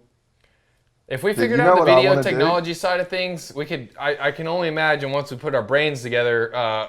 Well, the problem is, you always call me at 10 o'clock at night. I'm toasted. It's 8 a.m. your time, and I'm like, all right, call me in the morning. So then it'll be late his time, early my time. He's toasted, and we just this whole technological landscape. We're just like, oh, dude, did you press this button? It's not working, man. What about this button? So I don't know. I feel like after a little bit more R&D, we'll be able to figure out some cool ways to go about this, right? Well, me and Wes have been talking about trying to set up a like a streaming PC that's just like in like a Pelican case, and then like I'm literally just gonna like send it around the world to guess. And what he means by that is he's gonna send it. He's gonna hope I also carry that piece of luggage on the airplane with me. 620 pounds. Bruh, you're a pro. I'm literally giving it to a pro. What's one more case? That's what I'm saying. Dude. No, but that would be a bad idea. It'd be sick? You know what I think would be sick though for like a Verb Gypsy Tales like collab podcast deal is go through the archives and like literally react to old Verb footage with the people that it was. So like get Dino, like watch the Verb Platinum with Dino, but then it's like we've got all this shit set up and it's like literally a reaction video, and then the writer can like pause the video kind of deal and be like, dude, I remember this show, I remember this, we did this, or like, hey, should I cut this part out of the podcast? Like, this is a really good idea. We don't want anybody else to steal it. Well, we've already claimed it. Oh, fuck it. Oh, we already claimed it. Boom, you're right. It's ours. You're right. Nobody else has the videos either, so. Yeah, they can't do it. Well, the thing is that like the shit gets flagged on YouTube. Like, so if I put it on my channel or your channel, like, you know what I mean? You guys could actually like not do the copyright claim. So like that, no one else could do it because you just copyright strike them. Dude, we'll make millions on YouTube, right? Millions. If that little kid makes, his name's Ryan, that you said he makes $7.5 million, dude, we'll be millionaires before long. Probably great. billions. Hey, you guys, what were you guys making decent money on YouTube like back in the day, like before the adpocalypse? What was like the most you guys made off YouTube in a month off memory? Dude, we'd have to go ask. I couldn't even throw it. I don't remember. It wasn't. I remember wait. That's the kind of shit a rich person says. Yeah, right. Privileged ass. Is what I remember, the one thing I remember about switching to YouTube is our server costs before we went to YouTube were like $3,000 a month. It was something crazy because the amount of download and bandwidth that we're going through, and it was all through Amazon servers too. So like, it was crazy cheap, but we were running through terabytes upon terabytes of bandwidth. But we didn't want to put it on YouTube because we were scared because people would see the numbers that we were getting, and we didn't know how our numbers corresponded with anybody else. So we're like, oh shit, what if Racer X is getting 1 million views on their videos and we're only getting 60,000? So I think we're always super trepidatious about doing that. But it was when the whole YouTube ad thing was working, and like I think it was like $10,000 per million views or something, if I remember correctly. So when we first made the switch, it was like when that conversion was happening.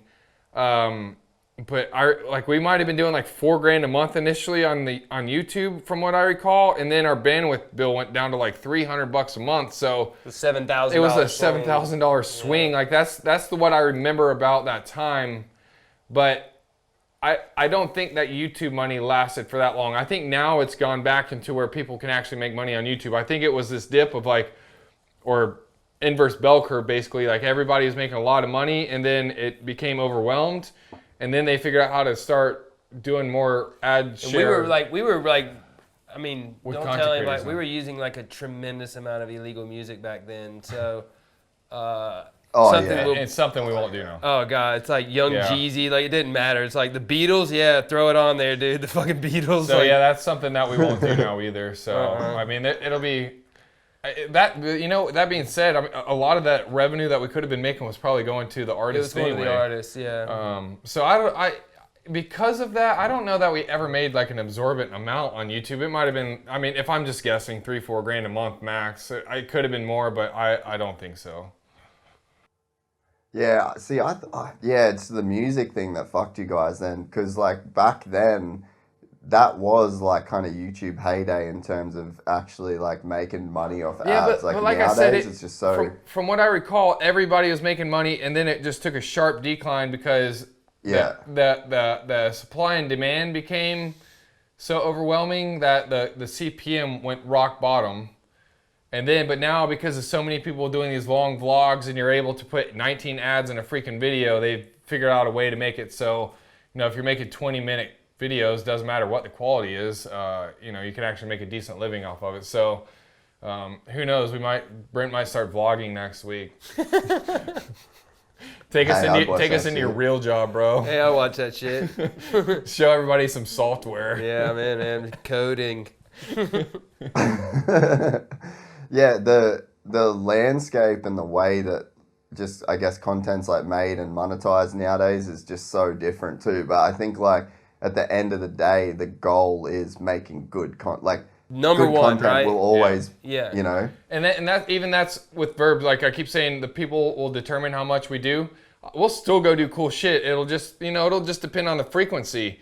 Like I can't go shoot a video and fly Danny Stew down and have Will Posey edit it for next to nothing. Like these dudes make good livings elsewhere. So like, I got to be able to pay them comparable rates to help us do stuff over here. But, if that's once a year, 5 times a year, or once a month, will kind of all depend. But no matter what, the quality is always going to be there. It doesn't matter if it's written content, photo content, video content, like that level we established over the course of the last decade, that level's not going anywhere. We're going to obviously do different ideas, but like there's no way that we're going to not meet that expectation. It just might not be as frequent, I guess. What was like peak numbers of Verb in terms of like how many people were looking at the site? Like when it was like rolling, like what level did it get to? And even like you guys were like, it was a big business and it was a lot to manage. Like especially like San Clemente House, that was like peak business, like of the Verb machine, right? Like what did that look like? Because I don't think people really understand how gnarly the operation was. I mean, dude, it was an international brand, like from a brand perspective, from a media perspective, and then even from like a managing contributors, like at certain points in time, we might have somebody in Spain at the MXGP, in an amateur race in Texas, and an amateur regional in Arizona, and a pro nat in California, and then a couple private shoots all in the same weekend. So like managing from an editorial, from a logistics perspective, like that became, our web of people just got big at one point, right? Like from the video side, from the photo side, like so. And then even our advertisers were leaning on us, like, hey, we got so-and-so at this race. Are you guys going to be there? Can you get us photos? So like managing the ad front, managing the people, and then managing all the logistics, like, and then, so yeah, I mean, it was an operation. I think one thing you didn't touch on there though, financially, it wasn't just Verb that was floating this. Like we were triple dipping in a lot of cases. We had our Verb pie that had X amount of dollars. We were always doing production work for, say, Red Bull. We did a shitload of stuff for motosport.com and sometimes KTM, sometimes FMF. There's all the, like, we'd go to some events and be doing 6 or 7 things just so we could cover the nut of having that many people doing that much shit on a weekend. So it was extremely overwhelming, divvying that up, especially on our side internally. A Jason Crane or a Walters or Gary Price, it doesn't matter who you are, like a quarter of your check might have come from this company this weekend, and a quarter of it from GK Films this weekend, and then Motorsport on that weekend. So yeah, you might, across the course of the weekend, you might have made a good day rate, but it was from 4 different companies. But like a lot of those, like Wes always had a pretty tight relationship with Red Bull. So like outside of that one, like everything else came because of Verb. Like we were getting those gigs because people knew what Verb did and they wanted their brand.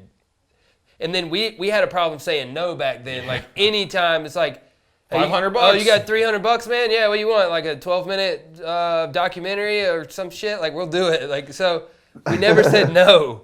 Yeah. It was like anything, like, and it wasn't even about the money. It was more about like just the relationships. Like, oh, there's one more relationship. And honestly, it was just so cool. Like a Volcom would hit you up or fly. It didn't matter Dude, who like, it was. And it like I always just felt so badass that someone wanted us to do stuff for them. So it was like not only were we doing stuff for Verb and Red Bull, all these other companies, like especially Volcom, Dude, I walked in the mall biggest fan. in San Clemente or somewhere, and we had from the Epic shoot, the Nico Izzy photo was in the mall, and we were like just Volcom. It was like we didn't. It didn't matter. And It I was think just what you cool. realize in this world though is like outside looking in, everybody looks like a gajillion-dollar company, and especially someone like Volcom or a Billabong, anybody like that. But when you get down to brass tacks, everybody's working on shoestring budgets. Yeah. Because you know what? Their overhead's through the roof. They got 9 million I employees. mean, you saw that with the murder hornet pandemic. Like, companies aren't built to last very long without revenue. yeah. Like, it just doesn't work. Dude, what was that like? So I know that your Red Bull stuff definitely caused some friction at times, but that was like, did that have any stuff to do with it going away originally, do you think, Wes? I don't think so. Red Bull was always a client that I had from even pre-Verb days. So and a lot of times the Red Bull stuff helped us float a lot of Verb stuff, and I was always very fair with how that all worked. There's a lot of times people were at Minios that were getting paid by Red Bull and not Verb, and the way it worked is we'd had a Verb paid a few people, and we'd use the Red Bull money to pay a few people. So we'd have 4 people there all contributing to both projects. So I don't know that ever really caused much animosity, because everybody realized how beneficial it was not only to have us associated with the Red Bull work coming out, but the fact that financially it floated us through a lot of situations that otherwise we never would have the And money like the to do. street cred it gave us. Yeah. I mean, like the street cred of like us producing Red Bull's videos was like, I mean, it's Red Bull, right? Like, they're awesome Yeah. and big and cool, so that was awesome. Yeah, we do say I there's think so, 3 like- people that we can't fuck with on this launch. We can't mess with Feld. Can't mess with MX Sports. Can't mess with Red Bull. Yeah. Anybody else, Fair game. fair game. I guess But, I Gypsy mean, it Tales. definitely- Yeah, Part of Gypsy Tales. We'll skirt the line. Yeah, with we Gypsy can't Tales. mess with you. You can fuck with me all you want, boys. The love will be there. Yeah, I think he'll dish it But, I right mean, back. it- I don't know that it'll be in our best interest. But it always it always was a thing though, because like it's got to be messy when you've got GK Films and then the Verb. There was like a lot of in and out. Like over time, that shit does get hard, and then not to mention like the equipment, like all of the GK Film stuff. So like half the reason a lot of the Verb videos was so fucking badass, like especially the Platinums. Like the Platinums were all shot on stuff that you bought through, like essentially like the Red Bull, like that side of things, So it's like, to me, like that was something that always, I guess, could lead to issues, because it's just like there's a lot of different stuff at play with a company that is quite big already, Yeah, perhaps. But you know what? A lot of people run a lot of businesses that have overlap. And Well, it's like, Yeah, this is true. I'll give it like to me, if you're like, everybody was hustling, man, like, whatever, like we were hustling for whatever we could get at the time, and like everybody still had their eye on the prize. Like at the end of the day, it's not like Verb slacked. I normally did Verb work before. I yeah, did it was a anything lot else. like Verb. It's not like we weren't getting videos done. Like, I mean, of course, occasionally that probably happens, but that's just what it is. Like, but I never remembered it being a. I mean, Like, it wasn't an issue what was with cool me ever. going to the equipment side. Like, even though I was making minimal money from Verb, I've never been someone that needed a lot of money to live. I live a pretty minimalist lifestyle when it comes to pretty much everything. So even though you guys are fucking with me, but I would always take the Red Bull money. Yeah, well, I mean, you've only ever had like a maid and a butler. You know what I mean? It's never been Yeah, like exactly. a full Dude, I staff could at have your had 2 house. maids this whole time. So, but what was cool is I was able to take a lot of the money I was making on production work and invest it into equipment, because I had a sustained income. Like, granted, it wasn't a shitload of money, but it was enough for me to live off of. And a lot of times when I was going places, either Red Bull or Verb was paying for my food. So it wasn't like I was taking a tremendous amount of money to live. So a lot of the money I was making, you know, whether, you know, a $5,000 camera, a couple $1,000s worth of mics, I accumulated, I mean, over the course of the past 15 years, the amount of, I have a garage full of, a warehouse in my garage basically of camera equipment. And it's because of how all that works. It's a 6-car garage, dude. He had to like, when he wants to like get out his first red, he has to literally back out the Lambo, and then there's a jet ski that he has to park sideways. You know what's crazy though? It's like Jay Leno's garage, dude. But dude, the lift for the jet ski, quit working last week, so I had to get my mechanic to come over, and he was working on the fucking boat. And of course, I'm trying to go out this weekend. But anyways, he had to come over and get the lift fixed, so I could get out the camera. It's crazy, dude. Well, that's like, I remember at one point K-Dub's like, I think I'm getting a Lambo, but like my big problem is my driveway. He's like, it's gonna cost more to bitumen my driveway to get the Lambo in the garage and out of the garage than it will to buy the Lambo. I'm just like, okay, there's some logistics at play when it comes to like being a fucking baller. I don't know how to reply to that. Like, what do you say when Oh, somebody well, I says had that? nothing. I was like, yeah, it's like, I was like, shucks. cool man, I'm a little immigrant. I'm a little immigrant kid. I was like, what's the response here? But that's how I feel around Wes now. Oh yeah, it's totally Wes. Yeah. He sent a driver to pick me up.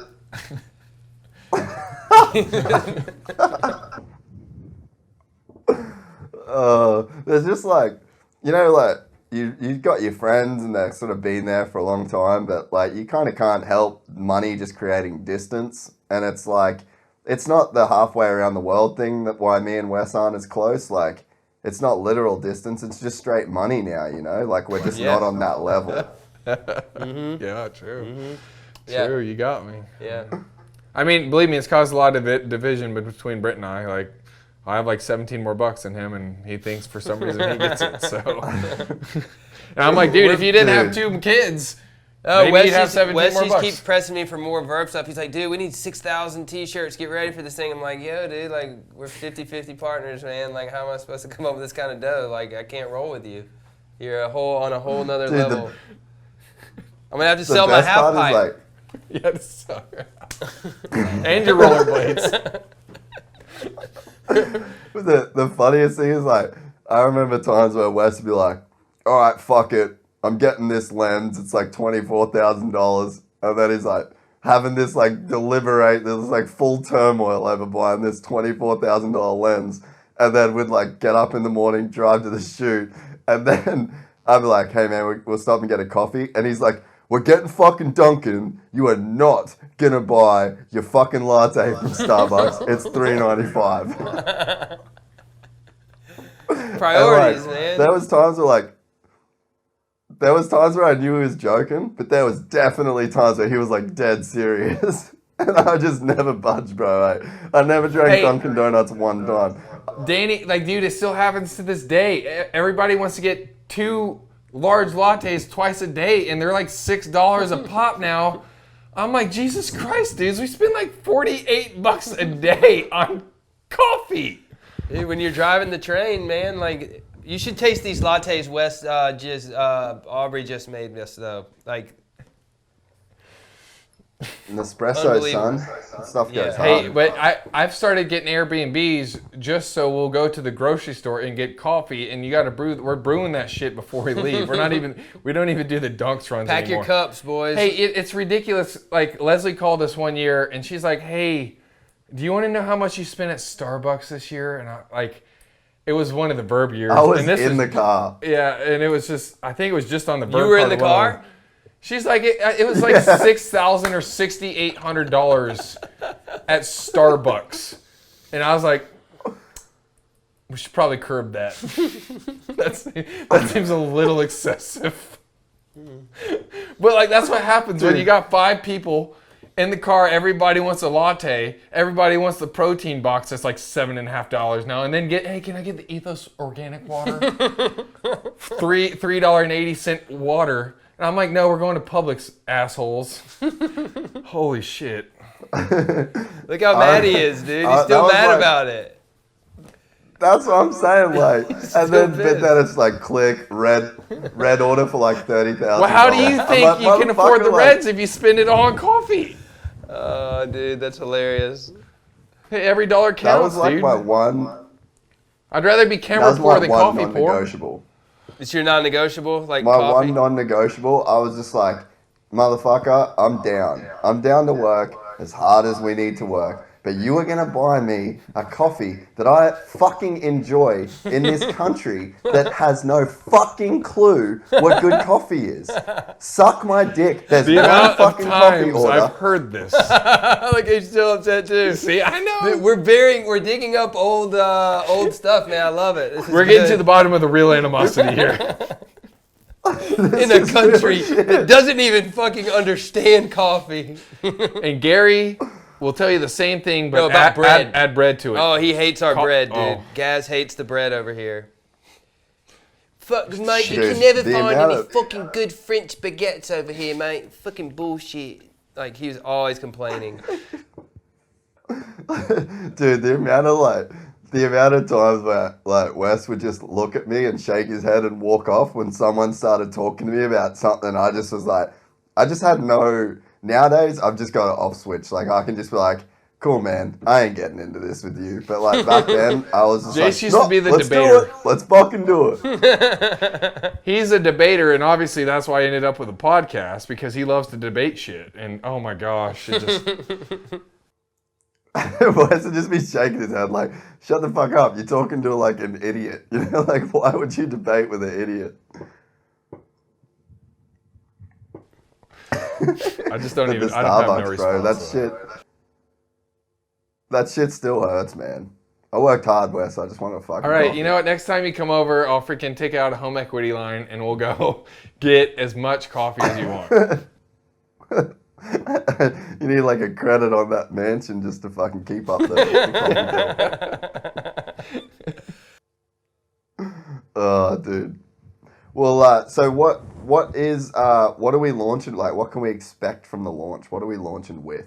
Well, inadvertently, we actually have a bunch of pretty cool content lined up, and the fact that I'll be in Salt Lake City, as long as the murder hornets don't like make a swarm there, like pretty bad in the southeast. So, as long as it doesn't really happen in Salt Lake, I think inadvertently I'll be able to make some cool content around Supercross. And like, even some of the old boys, man, like some of the old dudes that we've kind of recently dropped on them,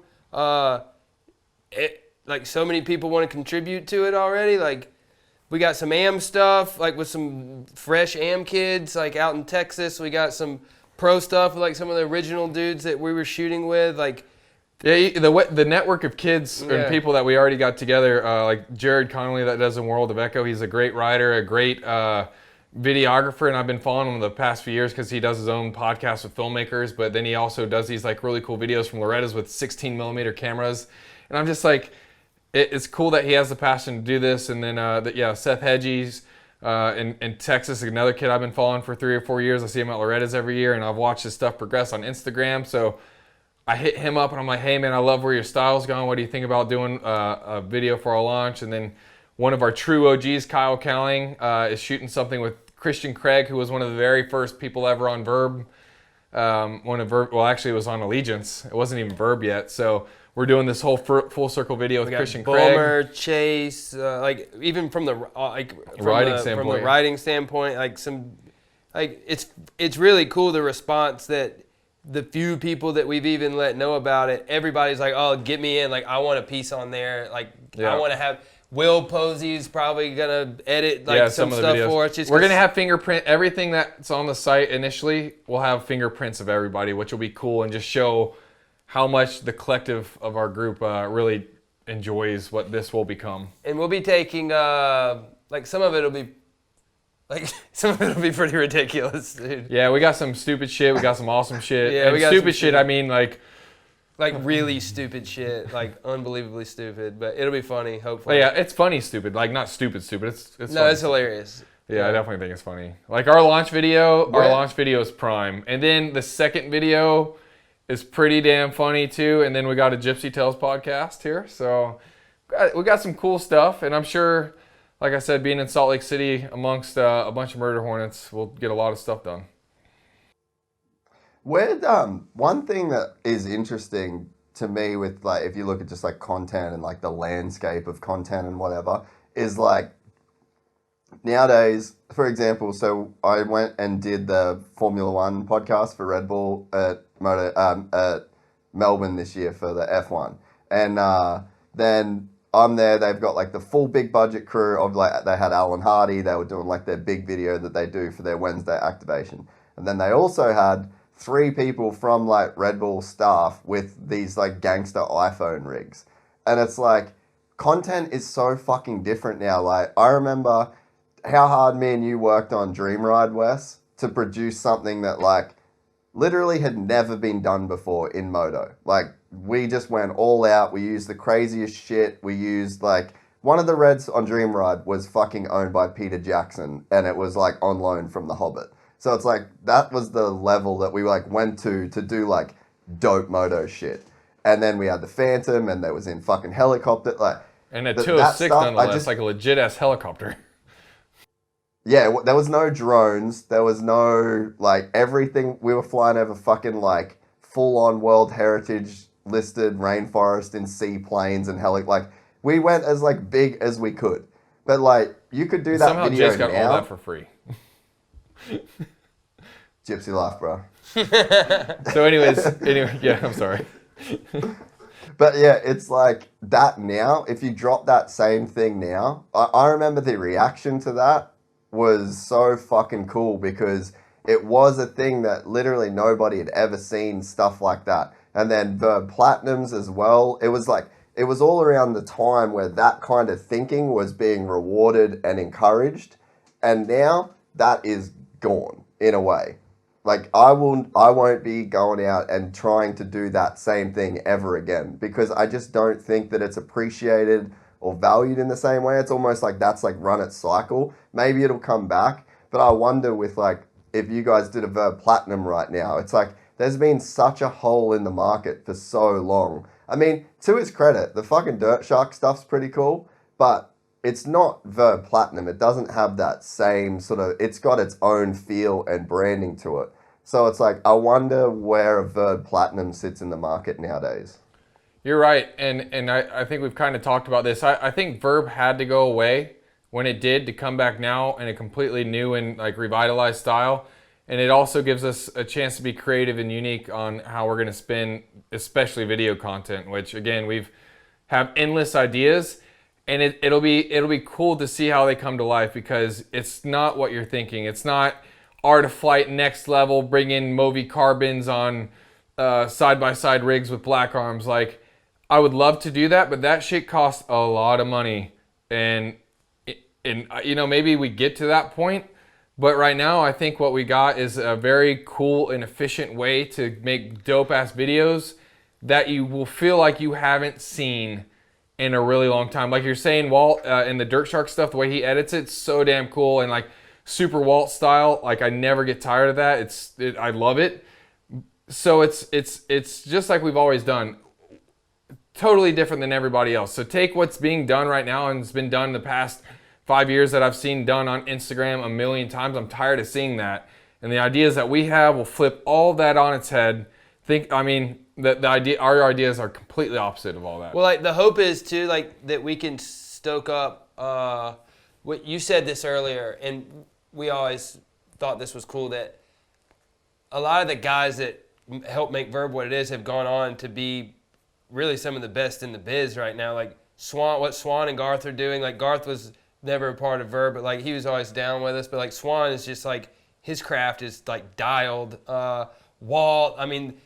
There's a ton of dudes that are like really high end in what they do, and like they helped us. Like so to get that next group of kids, like to be able to take any amount of budget, any kind of equipment you've got on hand, it's not what it's about. It's about how creative you can get with that piece of equipment. Like you give Spielberg a busted up old VHS camera, he's going to do some amazing stuff with that, right? Like just because that guy is next level. So it's not about the budget. You don't have to have a $60,000 red camera to go get views. Like you can, it's all about how creative you can get with it. So like our hope is that we can be creative and do it and stoke up a bunch of like a next generation of like filmmakers. Because again, it's not, it costs so much money to have people come and help to create that level of like, you know, what the platinum level was or an art of flight level. That kind of stuff costs so much money. We got to be able to do this with an attainable goal financially that doesn't burn us out, you know, physically, mentally, or in our pockets. So, you know, creativity is where we can dip into that doesn't cost any of those things. So, you know, I think this time around, the way we're going about the content production, everybody will be like, damn, that's really cool they thought of that. Or they won't and kinda, we'll quit like- again. Yeah, if they hate it, we're gone. What's that? Yeah, or they won't and we'll quit again. It's one of the two. Yeah. Yeah. Easy.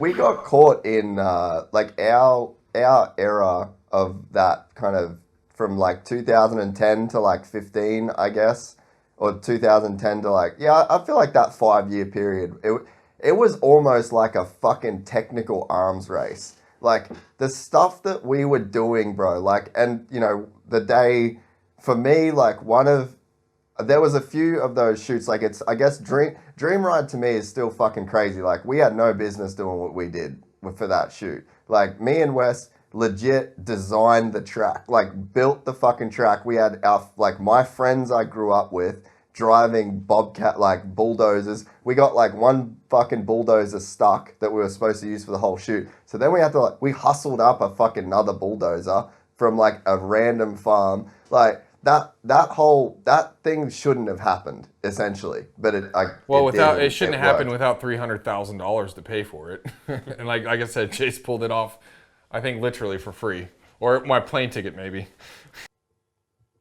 Yeah, like that was a weird outlier. But then I think from then on, like you look at Donna Partying was crazy, Homegrown was crazy, like, and then the slow series thing that I did at Stewart's, like where we shot that scrub of him like pretty much dragging his front brake lever on the fucking up ramp. It was like all of that, like there was probably $500,000 worth of shit sitting, like literally sitting on the Stewart's floor of their garage. And then we'd like drive the Razor to get like our next piece of equipment. We're swapping out like $10,000 lenses just like in the dirt. Like it just ended up being like such a weird fucking technical race. And then the drones, like the first drones, I don't think people understand, like the first drones that you guys flew with Axom and like the drone we probably had $60,000 in the air being trusted on a dog shit lithium battery bought from a fucking hobby store. Like people,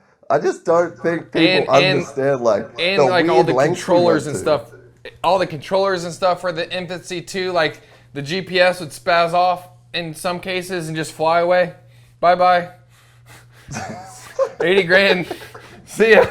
Like, thankfully that never happened to us, but I will tell you, like, Chris and I were flying in 2014 and two of the motors locked up with the red on there, and we were around all this water, and somehow it crashed from like 100 to 200 feet up, but it landed in the softest sand pile that was surrounded by water somehow, some way, and the red survived, and the Moby needed a few grand worth of work, but yeah, the whole upper system that was custom built, like, yeah, I think that was a $20,000 or $30,000 rig, just demolished. And I think from that point on, I realized, like, I couldn't handle that stress anymore. I didn't want it anymore.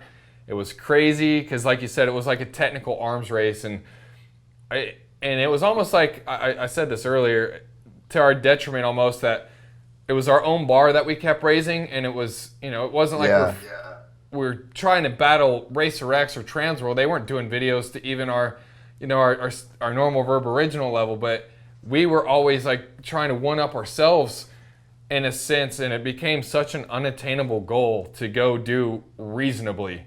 Like, you're talking days of work with insane amount of film equipment, and you know, it eventually just became something that you just couldn't do for, the ROI that we're getting out of it. Like sometimes those videos were only getting 60 or 70,000 views, and it's just like, I had $500,000 worth of shit there with so much risk and liability, and I did all this work, a couple days, 3 or 4 shooting plus travel, We'd have editing. We'd have dudes hanging off of what did bowling hang off of? Oh my God, Bowling got on a crane one time with a slingshot and just tied himself in and was dangling from the side of a crane. You talk about live, we had no insurance policy. It's just go wing it, man. You got that shot. Go get up there. You're comfortable with that? I mean, yeah, man, I'll do it. Today, I would be like, hell no, you're not doing that. The video actually had his shadow in the background. He's hanging 180 feet off the ground or something. And he's on a huge crane pendulum.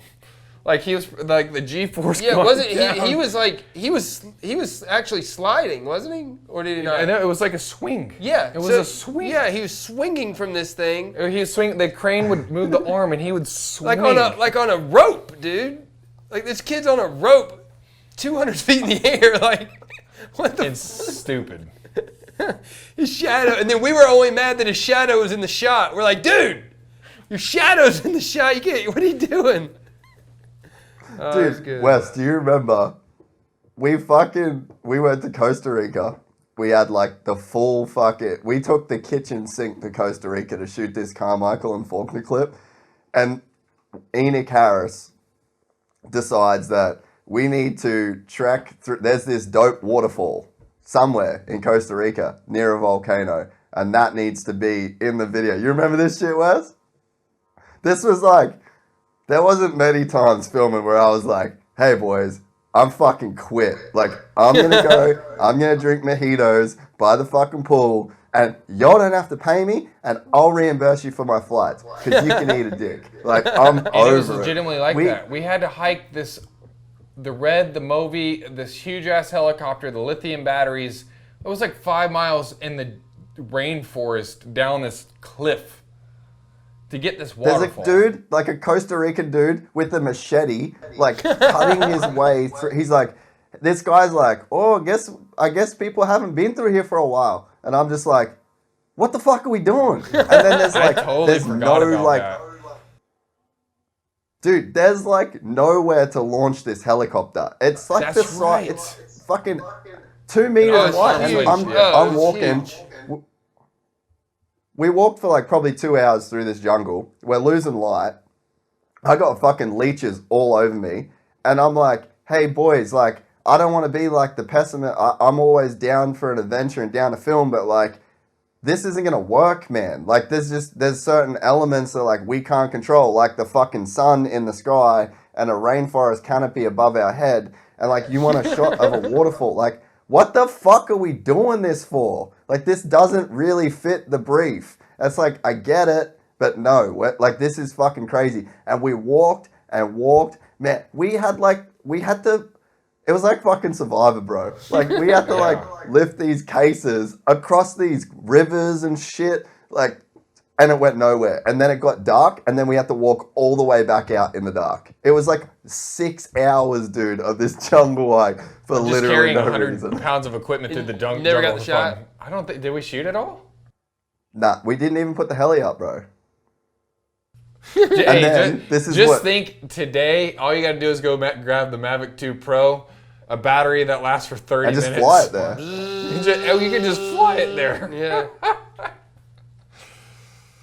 Dude, but that's the level, and you're right, dude. And to be honest, man, I'm still guilty of this right now with the podcast. Whatever the sickness is that we've got, I still have this sickness. You have it with MotoSpy. The effort you put into MotoSpy for the budget that you've got, it's kind of retarded, if I'm honest. You know what I mean? You're not walking away with in terms of the profit versus the work that goes into it, but there's just some weird sickness that people like us all have.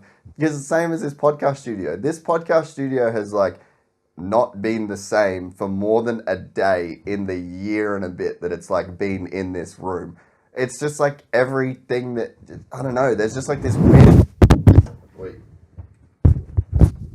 I just dropped my mic, boys. But there's like this weird fucking thing that we've got to where I don't know, like we have to do that. I don't know what that is, and it really, it's almost like the crew kind of got a little bit of money. It all got spent on like the most expensive, crazy shit. And it was like, we just got funded. We were just these idiots that had funding. It was like Fight Club of filming, you know, like we got corporate sponsorship with Red Bull. So we just did like the dumbest shit. But I don't know, like But it made paid a bunch off. of Like cool shit. But look at all the visuals that came from everything that we invested in to this day. Like so much of that credit goes to reinvesting in every single bit of equipment that I have throughout the years. Having that at your disposal every time.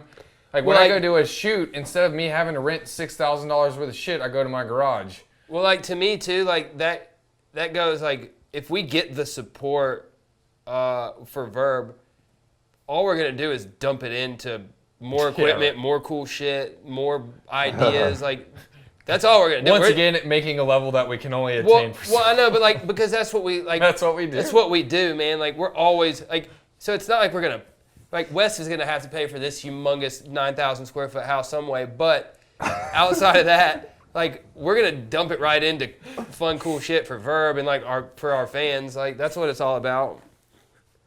yeah, and jet skis. Yeah. And beer. Yeah, beer. Yeah. Yeah, you ever seen anyone frown on a jet ski? Nope. Nope. But I mean, Can we add mountain bikes I in there think too? though, like Of when you circle like back to what we were saying about culture, it's like I feel like that is the reason that this shit affected the culture the way it did, because it was almost like I think people didn't really know what they were looking at in terms of like what exactly it took to make that shit.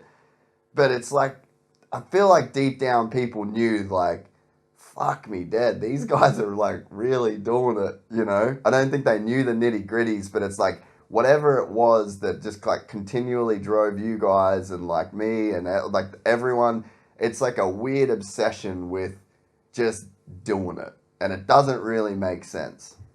Well, plus like our name was on it, like in.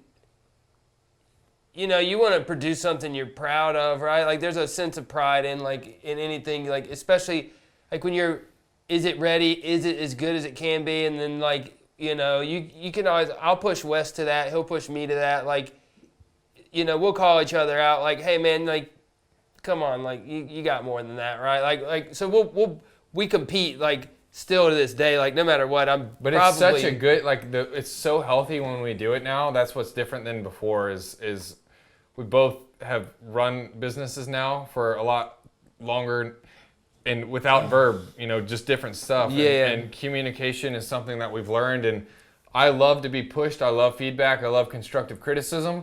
And I think it used to be something that I used to probably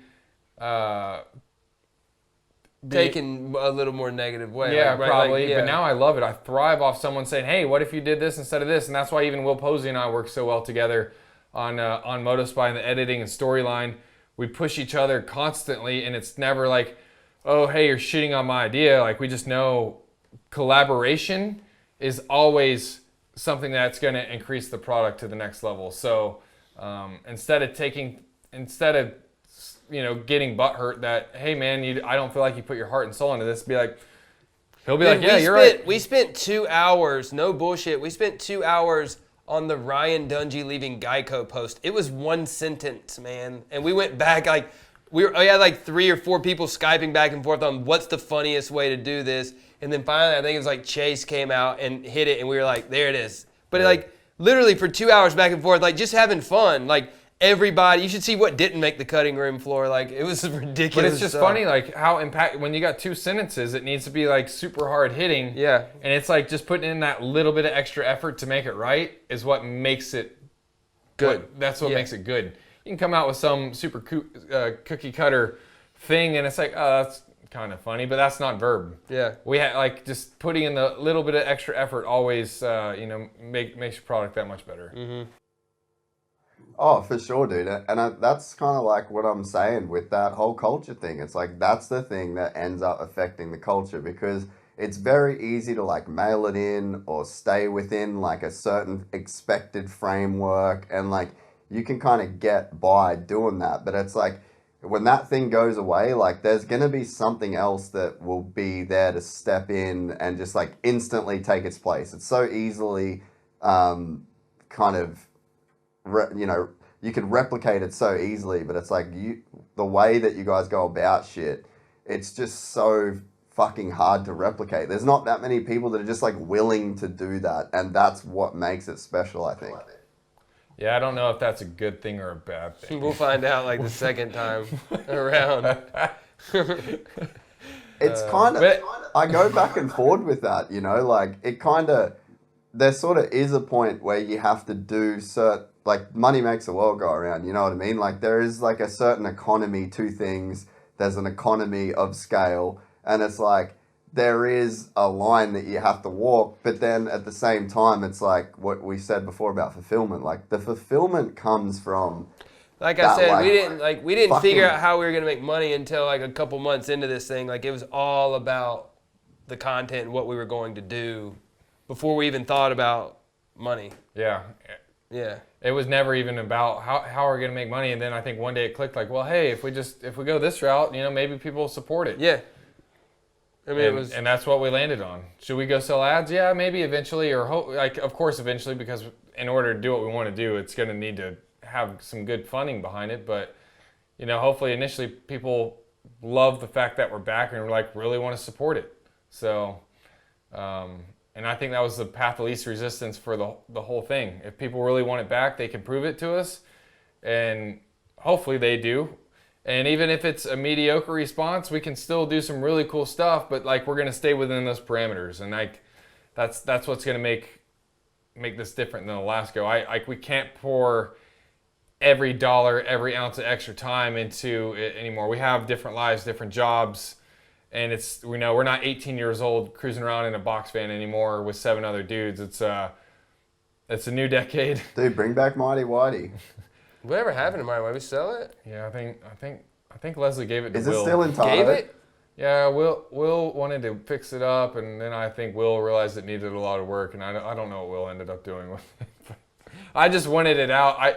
It needed a lot of work, and I was like, I just can't. I was so damn busy. I'm like, just get rid of it. I don't care. I was like, Campo, if you want to come pick it up, whoever comes and picks this up first, It's yours. it's yours. And I think Will's like, I'll take it. That's money right there, dude. When you just give away freaking. That's what I'm saying, right? That's I baller. honestly, like, at that point in time, I was pretty, like, the whole Verb Yeah, situation yeah. had just gone down, and, like, I wanted nothing to Yeah, do. when It technically wasn't my money to have. If we sold the motorhome, it would have been, at that point, oh, hey, let me figure out how to divvy up this money, and I was just like, I don't give a shit. when Someone can take it. I sold my part of Verb, like, I was like done. Yeah, I was and done. I felt the same way. Yeah, I was done. Well, you bought an island, right? Me, yeah, small redneck island in South Carolina. It's just like a little bitty redneck island in this shitty little lake, but it's mine. It's awesome. And it's got a half pipe. Yeah, it's good. And a dirt bike track. Big half pipe. That's where it went from your mom's I've got a backyard. cigarette boat. I cruise out there every morning. With a skateboard. Yeah, it's awesome. That's dope. That's cool. and some fucking tigers.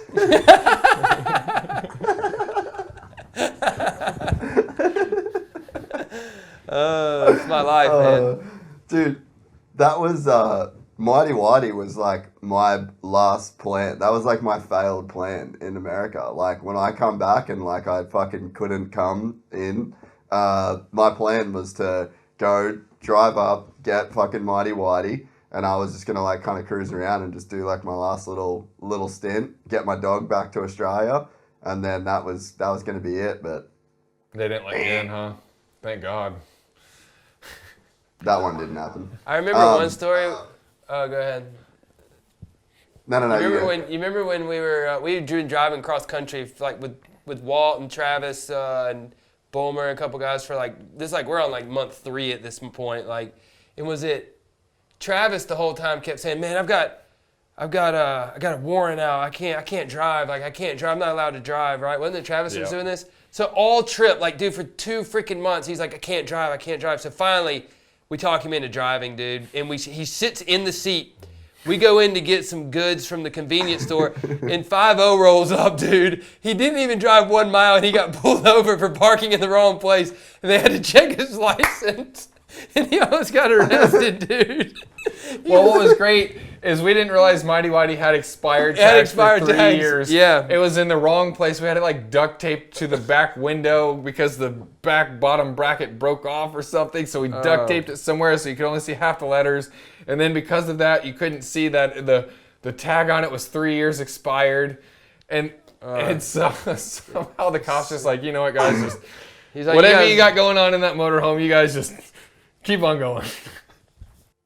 Dude, Wes, do you remember we drove out of Alden's one day and that you you come to the end of the road and then you got to turn right onto the interstate. So then there's like the speed sign is like, you can see the back of the speed sign. So like if you looked left, you'd see the back of it. So you can't see the speed. And then when you turn right and then there's like the 60 sign, probably like a quarter of a mile ahead. So I see the 60 sign, so I just start doing 60. So then I'm driving for some fucking reason. Wes didn't want to drive. So then I get pull over to the side of the road, and then the cop's like, hey man, like how fast are you going? I was like, I don't know, 60. And he's like, oh well, it is a 50 zone. And I was like, look, the sign says 60. And he's like, no, well, that sign says 50. I was like, dude, you saw where I pulled out from, right? Like, I can't see that sign. I was like, I'm not from here. I don't know the fucking speed limit. And then Wes is just sitting there, like, just shaking his head. We're over it at this point. Like, I don't know how long we've been at, like, Alden's for. And so then the cop, I was like, it's all good, man. Just write me the ticket. So then the cop goes back to the car. And I'm just like, I was just you're over it. It's like, whatever, it is what it is. Like, and to me, anytime I got pulled up by police in America, I was like, who knows what could happen? Like, Wes, just like take my shit and like send it back to me if something goes down, you know? And then so this cop comes back and he gives us the ticket, and it was like $180 or $240. He's like, hey man, so you just need to pay this in 30 days. And I was like, so what happens if I don't? And he's like, well, you'll lose your Florida's driver's license. And me and Wes just started losing our fucking shit in the car. And I was like... Well, I'll be sure to know that in. And I literally just like grab it and like, I didn't scrunch it up, but I just like kind of folded it rough and just like put it down in my door thing. And I was like, I don't have Florida's driver's license. And he was like, nope. And then we just drove off. I fucking never paid that ticket. Sounds about right. Never going back to Disneyland, Disney World. Hey Jace, I hate to do this to you, but I only put in a 64 gig card on the camera, and the time was like 2 hours and 10 minutes. So we got like 3 minutes to go before that card runs out. So I'm just letting you know. Oh, good, bro. We'll wrap it up. Wait, I wanted to, before you go, we need to pay homage to the James Stewart heli clip video. Still, to this day, the greatest dirt bike clip of all time. All right. Really I don't know about that, but I'll take it. That's cool. Well, what? No, okay. So what's the argument? The greatest Like, dirt what bike would be clip? better? Fuck, what's better It's than really that fucking good. movie? I mean, it's really cool Like for the the time. edit, the beginning, like when he was coming back in, and like the color changes, and then it like just James Stewart like stellar going soundtrack. absolutely just insane. It like, was pretty cool, like getting in the helicopter and shooting that. Like, yeah, it was pretty rad. It's just crazy. No, I probably have told this story, or maybe I haven't, but like Stewart gave us 2 10-minute sessions that day, and the fact that we made a video out of it, it's pretty rad. But I've gone and looked at all the raw clips recently, or not all of them, but enough, and I'm like, damn. Now with the editing style, there's a lot that I actually left on the table, so it'd be cool to do like a whole full Stewie re-edit, but I don't know, that's probably kind of gray area because that's some Red Bull footy, but still cool. Dude, Yes, I do it. love it. I mean, I don't know. That style is really cool. Honestly, 09 was my favorite year of my shooting style. When we did Epic, Yeah. I think when we got to like the landing courier Jesse Nelson part, when we were doing the slider Dude, through the the fences with the zooms. that Nelson shoot was fun. I figured out some pretty cool techniques that year that were only possible with that camera set up. Like And the it's not lens even adapter. it's not even doable now because of the weights and like the way like it'd be so cumbersome to replicate some of those shots now. And I don't know. I watch Epic in some of those shots, and I'm like, dude, I would love to do that style of shit again, but it would take a team of people. Well, boys, we'll leave it there then if you guys are going to wrap up because no one wants to look at my mug the whole time. Thanks for coming on. Thank you very much for bringing Verb back.